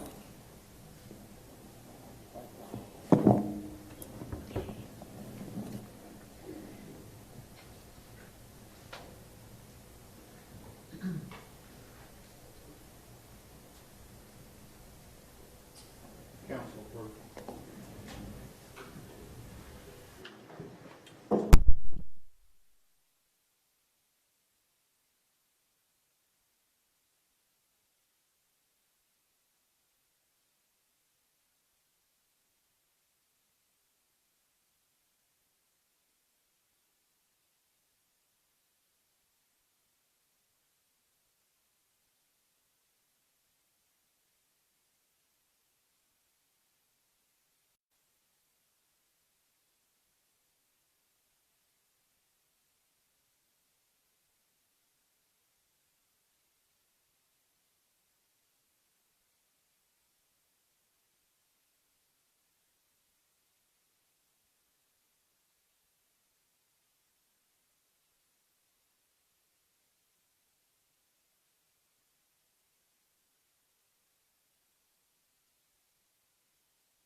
Ma'am, would you come up, please? Yes.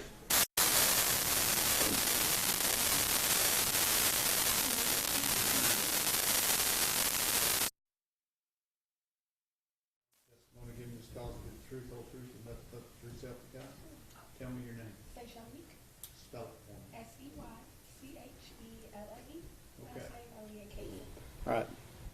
I have noticed that throughout the testimony, you have been gesturing to this witness. I cannot have that. Okay. So I've sworn you in as a witness. If you will sit outside in the hallway, and we will call you in when we need you. Absolutely. Thank you very much.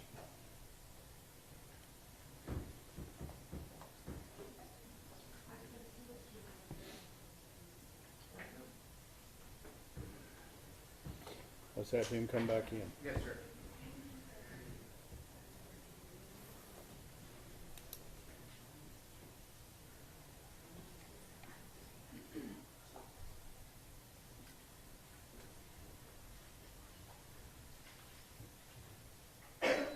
Members of the gallery, there can be no coaching of any witnesses by anyone in this room. Understood? All right. We just had to take care of a little something with the judge. Sometimes things like that happen in these things. He just has to ask us some questions. Has nothing to do with you. You're doing great.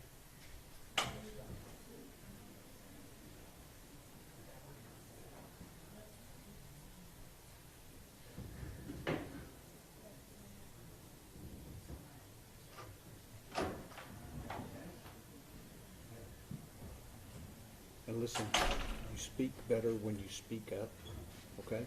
So speak up loudly, like you're answering a question from your teacher in the classroom, okay?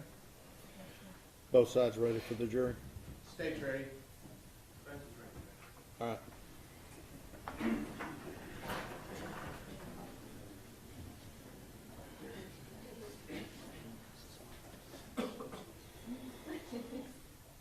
Remember, like you're answering a question in class, okay? You need some more water? Okay.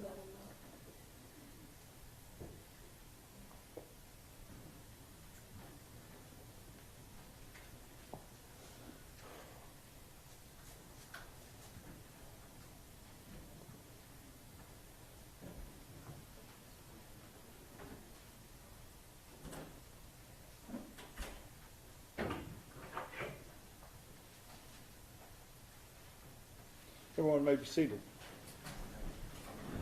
We are ready to proceed. Mr. Gill. Thank you. Okay, Zion, what I'm hearing you say to me this morning is that you're having a hard time remembering what you told that lady. Yes, sir. You know why that is? Because it's been 3 years. I don't remember nothing from 3 years ago. At some point in the 3 years, did you come down to this building and sit down and talk to these two folks over here, the prosecutors? Yes, sir. Okay. They invited you to come down because they wanted to hear what you had to say, right? Yes, sir. How many times did you do that? Repeat that. How many times did you come visit with them? Probably like once or twice. And did you answer all their questions? Yes, sir. Did they play that video recording for you? Yes, sir. They did? You had a chance to, which video recording did you watch? When I say that video recording, what was on it? Repeat that. What video recording did you watch? Did you watch the one of you and us talking to the lady? No, sir. You watched a different video? Yes, sir. Oh, my bad. Which video did you watch? Do I have to answer that? Yes, sir.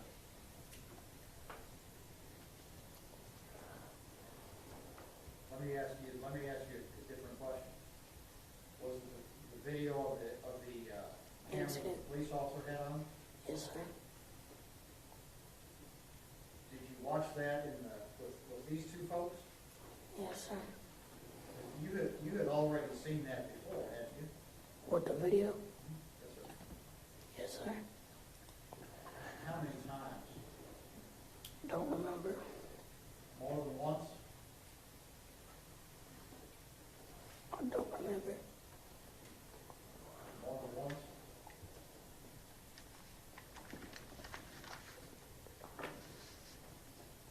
I don't remember.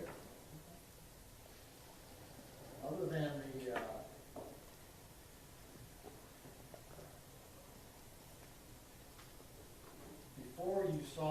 before you talked to the lady, you had not seen that video, had you? No, sir. So the first time you saw it was after you talked to the lady you've been talking about, right?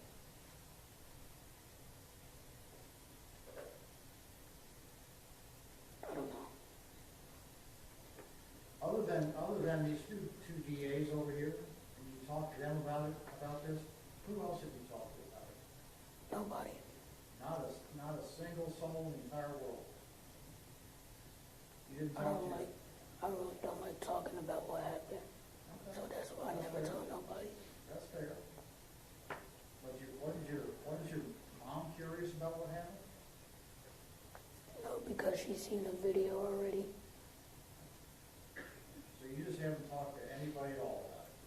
No.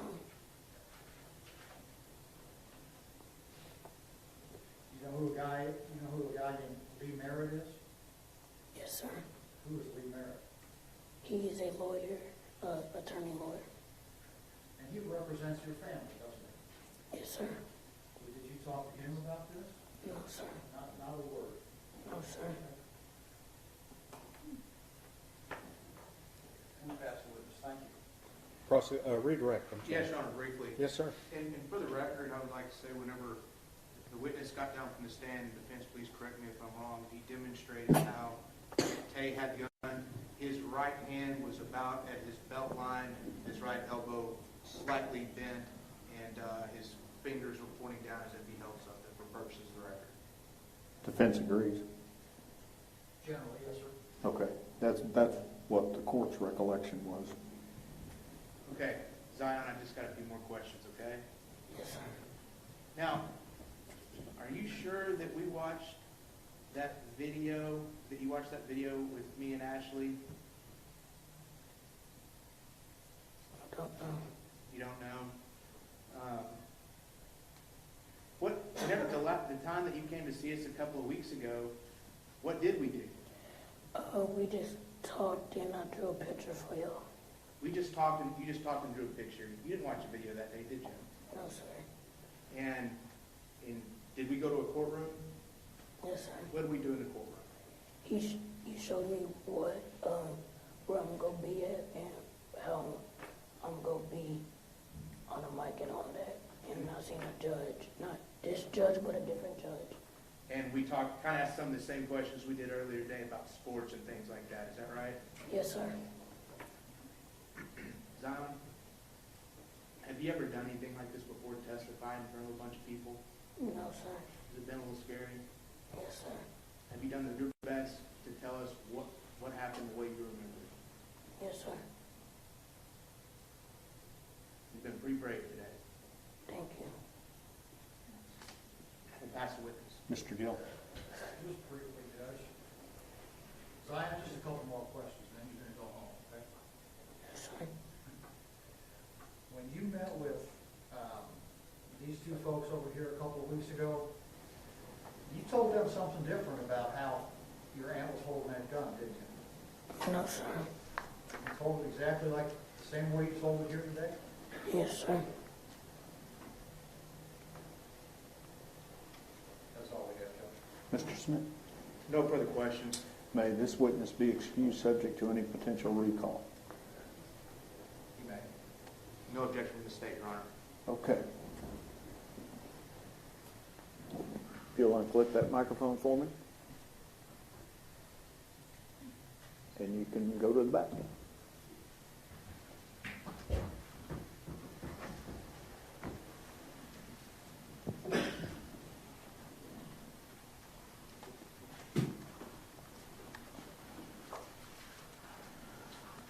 Okay, I'm going to stop a little bit earlier than noon. The lawyers have indicated to me that the next witness may be rather lengthy, and rather than getting started and having to stop, we're going to stop now. Okay? We will start up in the morning at 9, like we did this morning, and we'll be on a regular schedule from that point on. So it's very important, don't discuss the case amongst yourselves. Stay away from the media. You know the drill in the morning, okay? So if you'll follow Deputy Nicholson, all rise.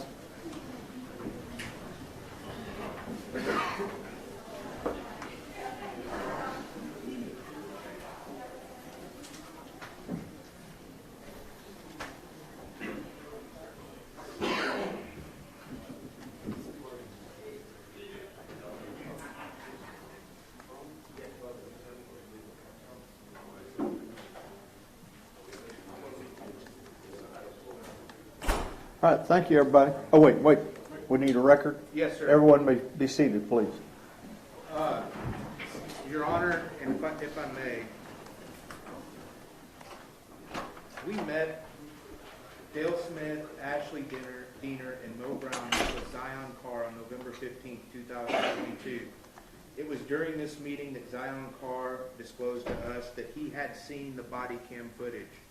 At no point at any time during that meeting or any time prior has any representative of the Tarrant County Criminal District Office ever seen any body cam footage of Zion. That was included in a disclosure sent to the defense via email on November November 18th, 2022. So again, that was another instance of, we just want to make sure the court was aware, the defense was aware. We have not shown him the video. Mo Brown was also present, and he's never represented to us before that he believed we'd shown him any video.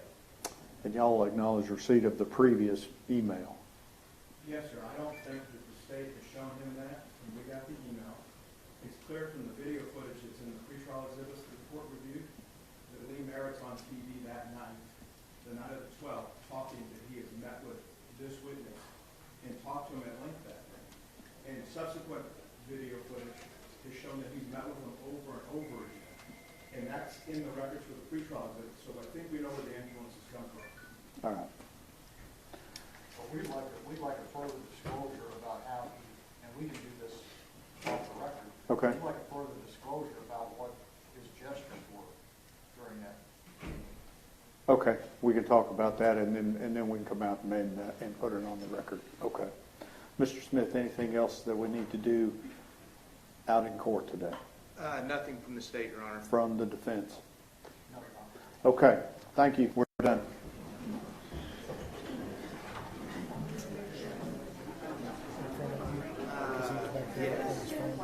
Yes, I put that. Well, whenever how we did came you out get his with the phone number? doctor.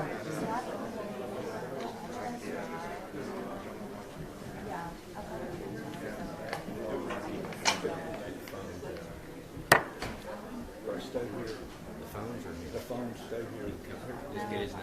Just get his name, and he is to be excluded from the rest of the. How do you get a phone? How do you get a phone in here? Yeah. We got a guy back here sitting with two phones. I don't know who he is, in the back corner, very back corner. I'm keeping his two phones until the trial's over. I'm going to tell him you're not allowed in anymore.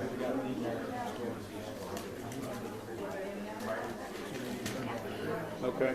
I got a third one for you. We just had somebody over there that was live streaming from that room, and our sheriff's department picked up the stream. And she's over there live streaming it. And she's got a camera to the screen. She's fiercely got her phone.